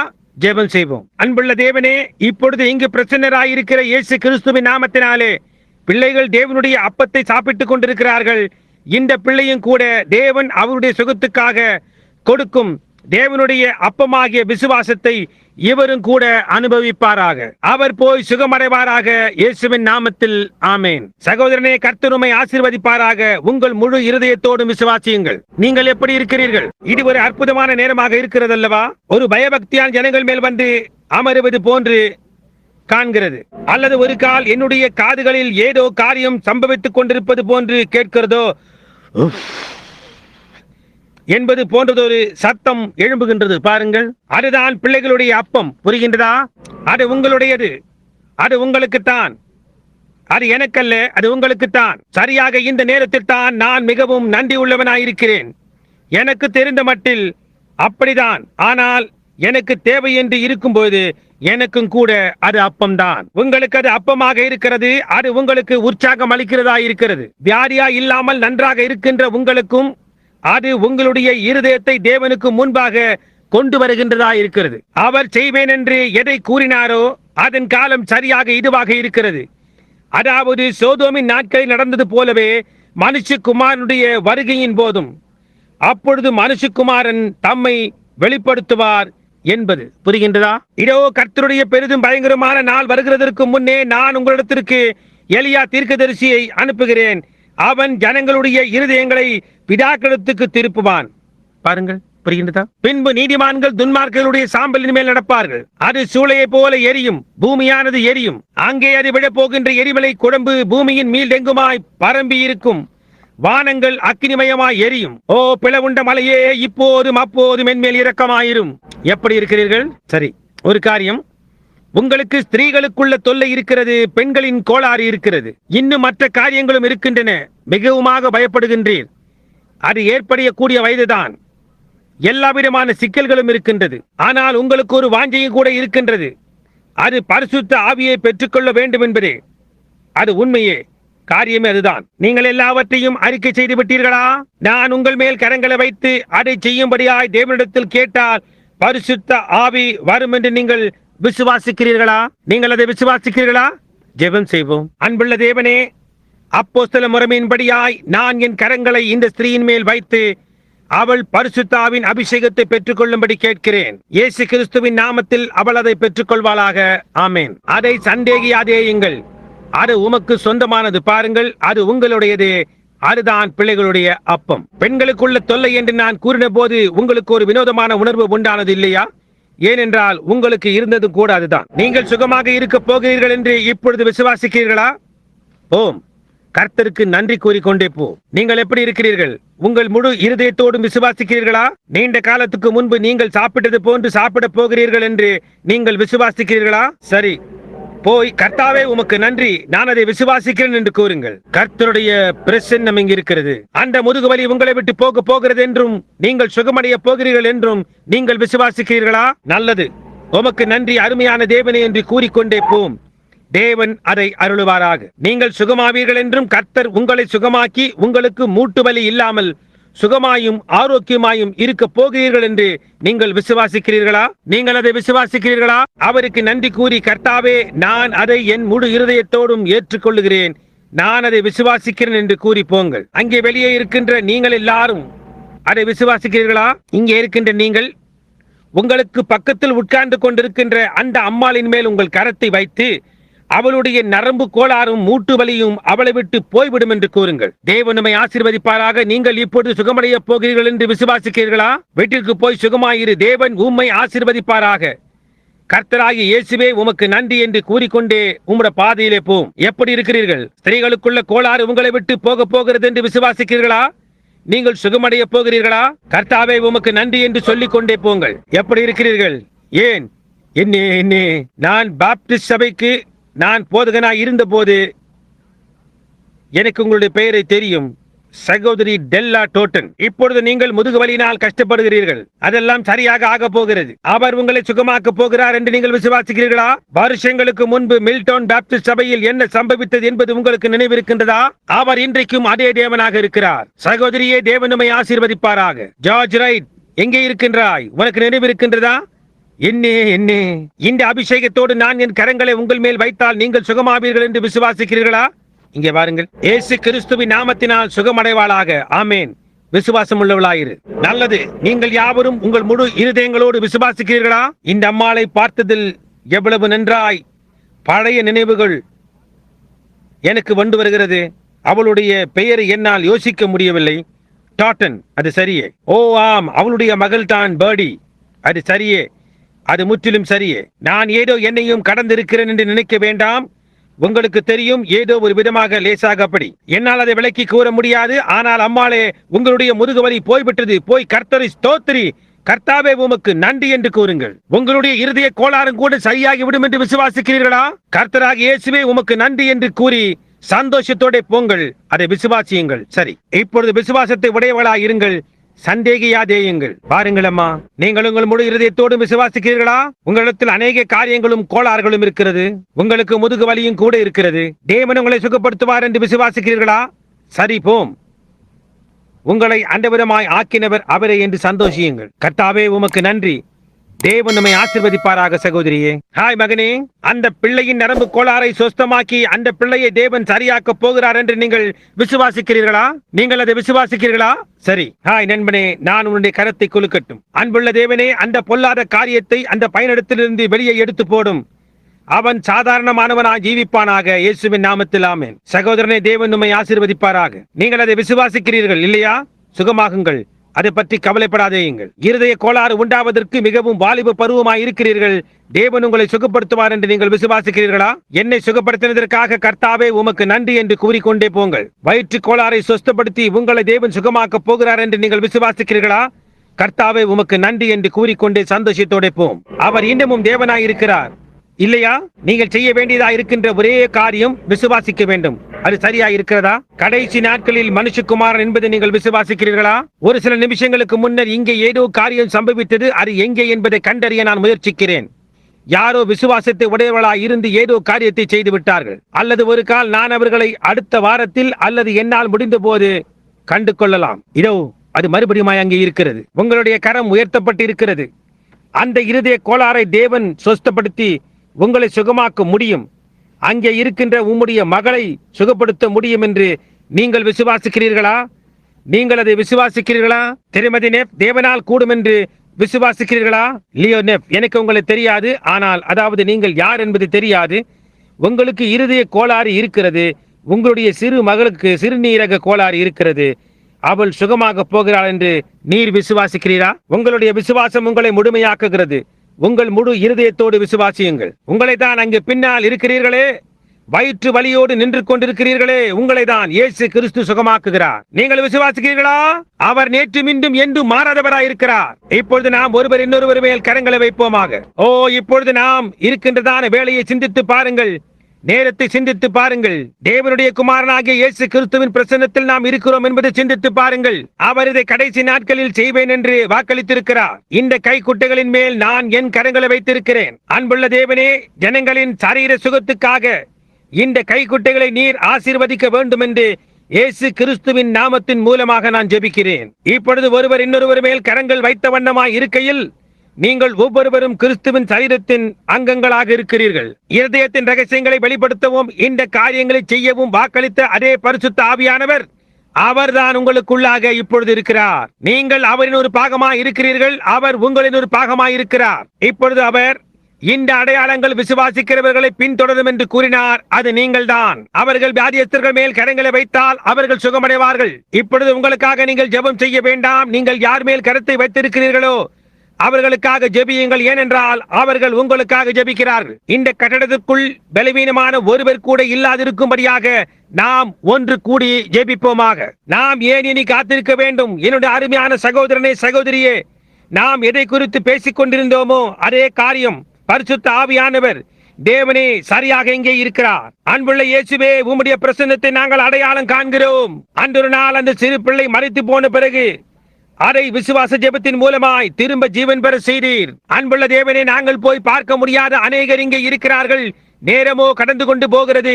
ஆனால் அவர்களுடைய கரங்கள் ஒருவர் இன்னொரு மேல் இருக்கிறது. அவர்கள் விசுவாசிகளாய் இருக்கிறார்கள். மரித்தோரிலிருந்து எழுப்பப்பட்டவரும் நேற்றும் இன்றும் என்றும் மாறாதவருமான கர்த்தராகிய இயேசு கிறிஸ்துவின் சமூகத்தில் நாங்கள் உட்கார்ந்து கொண்டிருக்கிறோம். சாத்தானே, நீ தோற்கடிக்கப்பட்டாய். இயேசு கிறிஸ்துவனை தோற்கடித்து விட்டார். அவர் மரித்தோரிலிருந்து எழுந்து இன்றிரவு எங்கள் மத்தியில் நின்று கொண்டு கடைசி நாட்களின் இந்த செய்தியை ரூபகாரப்படுத்திக் கொண்டிருக்கிறார். இந்த ஜனங்களை விட்டு வெளியே வா. இயேசு கிறிஸ்துவின் நாமத்தினால் அவர்களை விட்டு விலகு. என்னுடைய நாமத்தினால் பிசாசுகளை துரத்துவார்கள். நீ துரத்தப்பட்டாய். இயேசு கிறிஸ்துவின் நாமத்தினால் இந்த கூட்டத்தாரை விட்டு வெளியேறு. உங்களுடைய சுகத்தை ஏற்றுக்கொள்ளுகிற ஒவ்வொருவரும் இப்போது எழும்பி காலூன்றி நில்லுங்கள். சுகத்தை ஏற்றுக்கொள்ளுகின்ற யாவரும் எழும்பி காலூன்றி நில்லுங்கள். இப்பொழுது உங்கள் கரங்களை உயர்த்தி அவருக்கு ஸ்துதியை ஏறிடுங்கள். நான் என்னுடைய சுகத்தை ஏற்றுக்கொள்ளுகிறேன் என்று தேவனிடத்தில் கூறுங்கள். இப்பொழுது நான் என்னுடைய சுகத்தை ஏற்றுக்கொள்ளுகிறேன். நேற்றும் இன்றும் என்றும் மாறாத கிறிஸ்து நீரே. இப்பொழுது நான் உம்மை விசுவாசிக்கிறேன். என்னுடைய அவிசுவாசத்தில் எனக்கு உதவி செய்யும். ஆமென். நீங்கள் அவரை நேசிக்கிறீர்கள் அல்லவா? அப்படியானால் நாம் அவரை துதிப்போம். எல்லாரும் கரங்கள் உயர்த்தப்பட்டவர்களாய் வழிவிட்டு அனுப்பும் ஜெபம் செய்ய சகோதரன் வந்து கொண்டிருக்கையில் நாம் அவரை ஸ்தோத்தரிப்போமாக.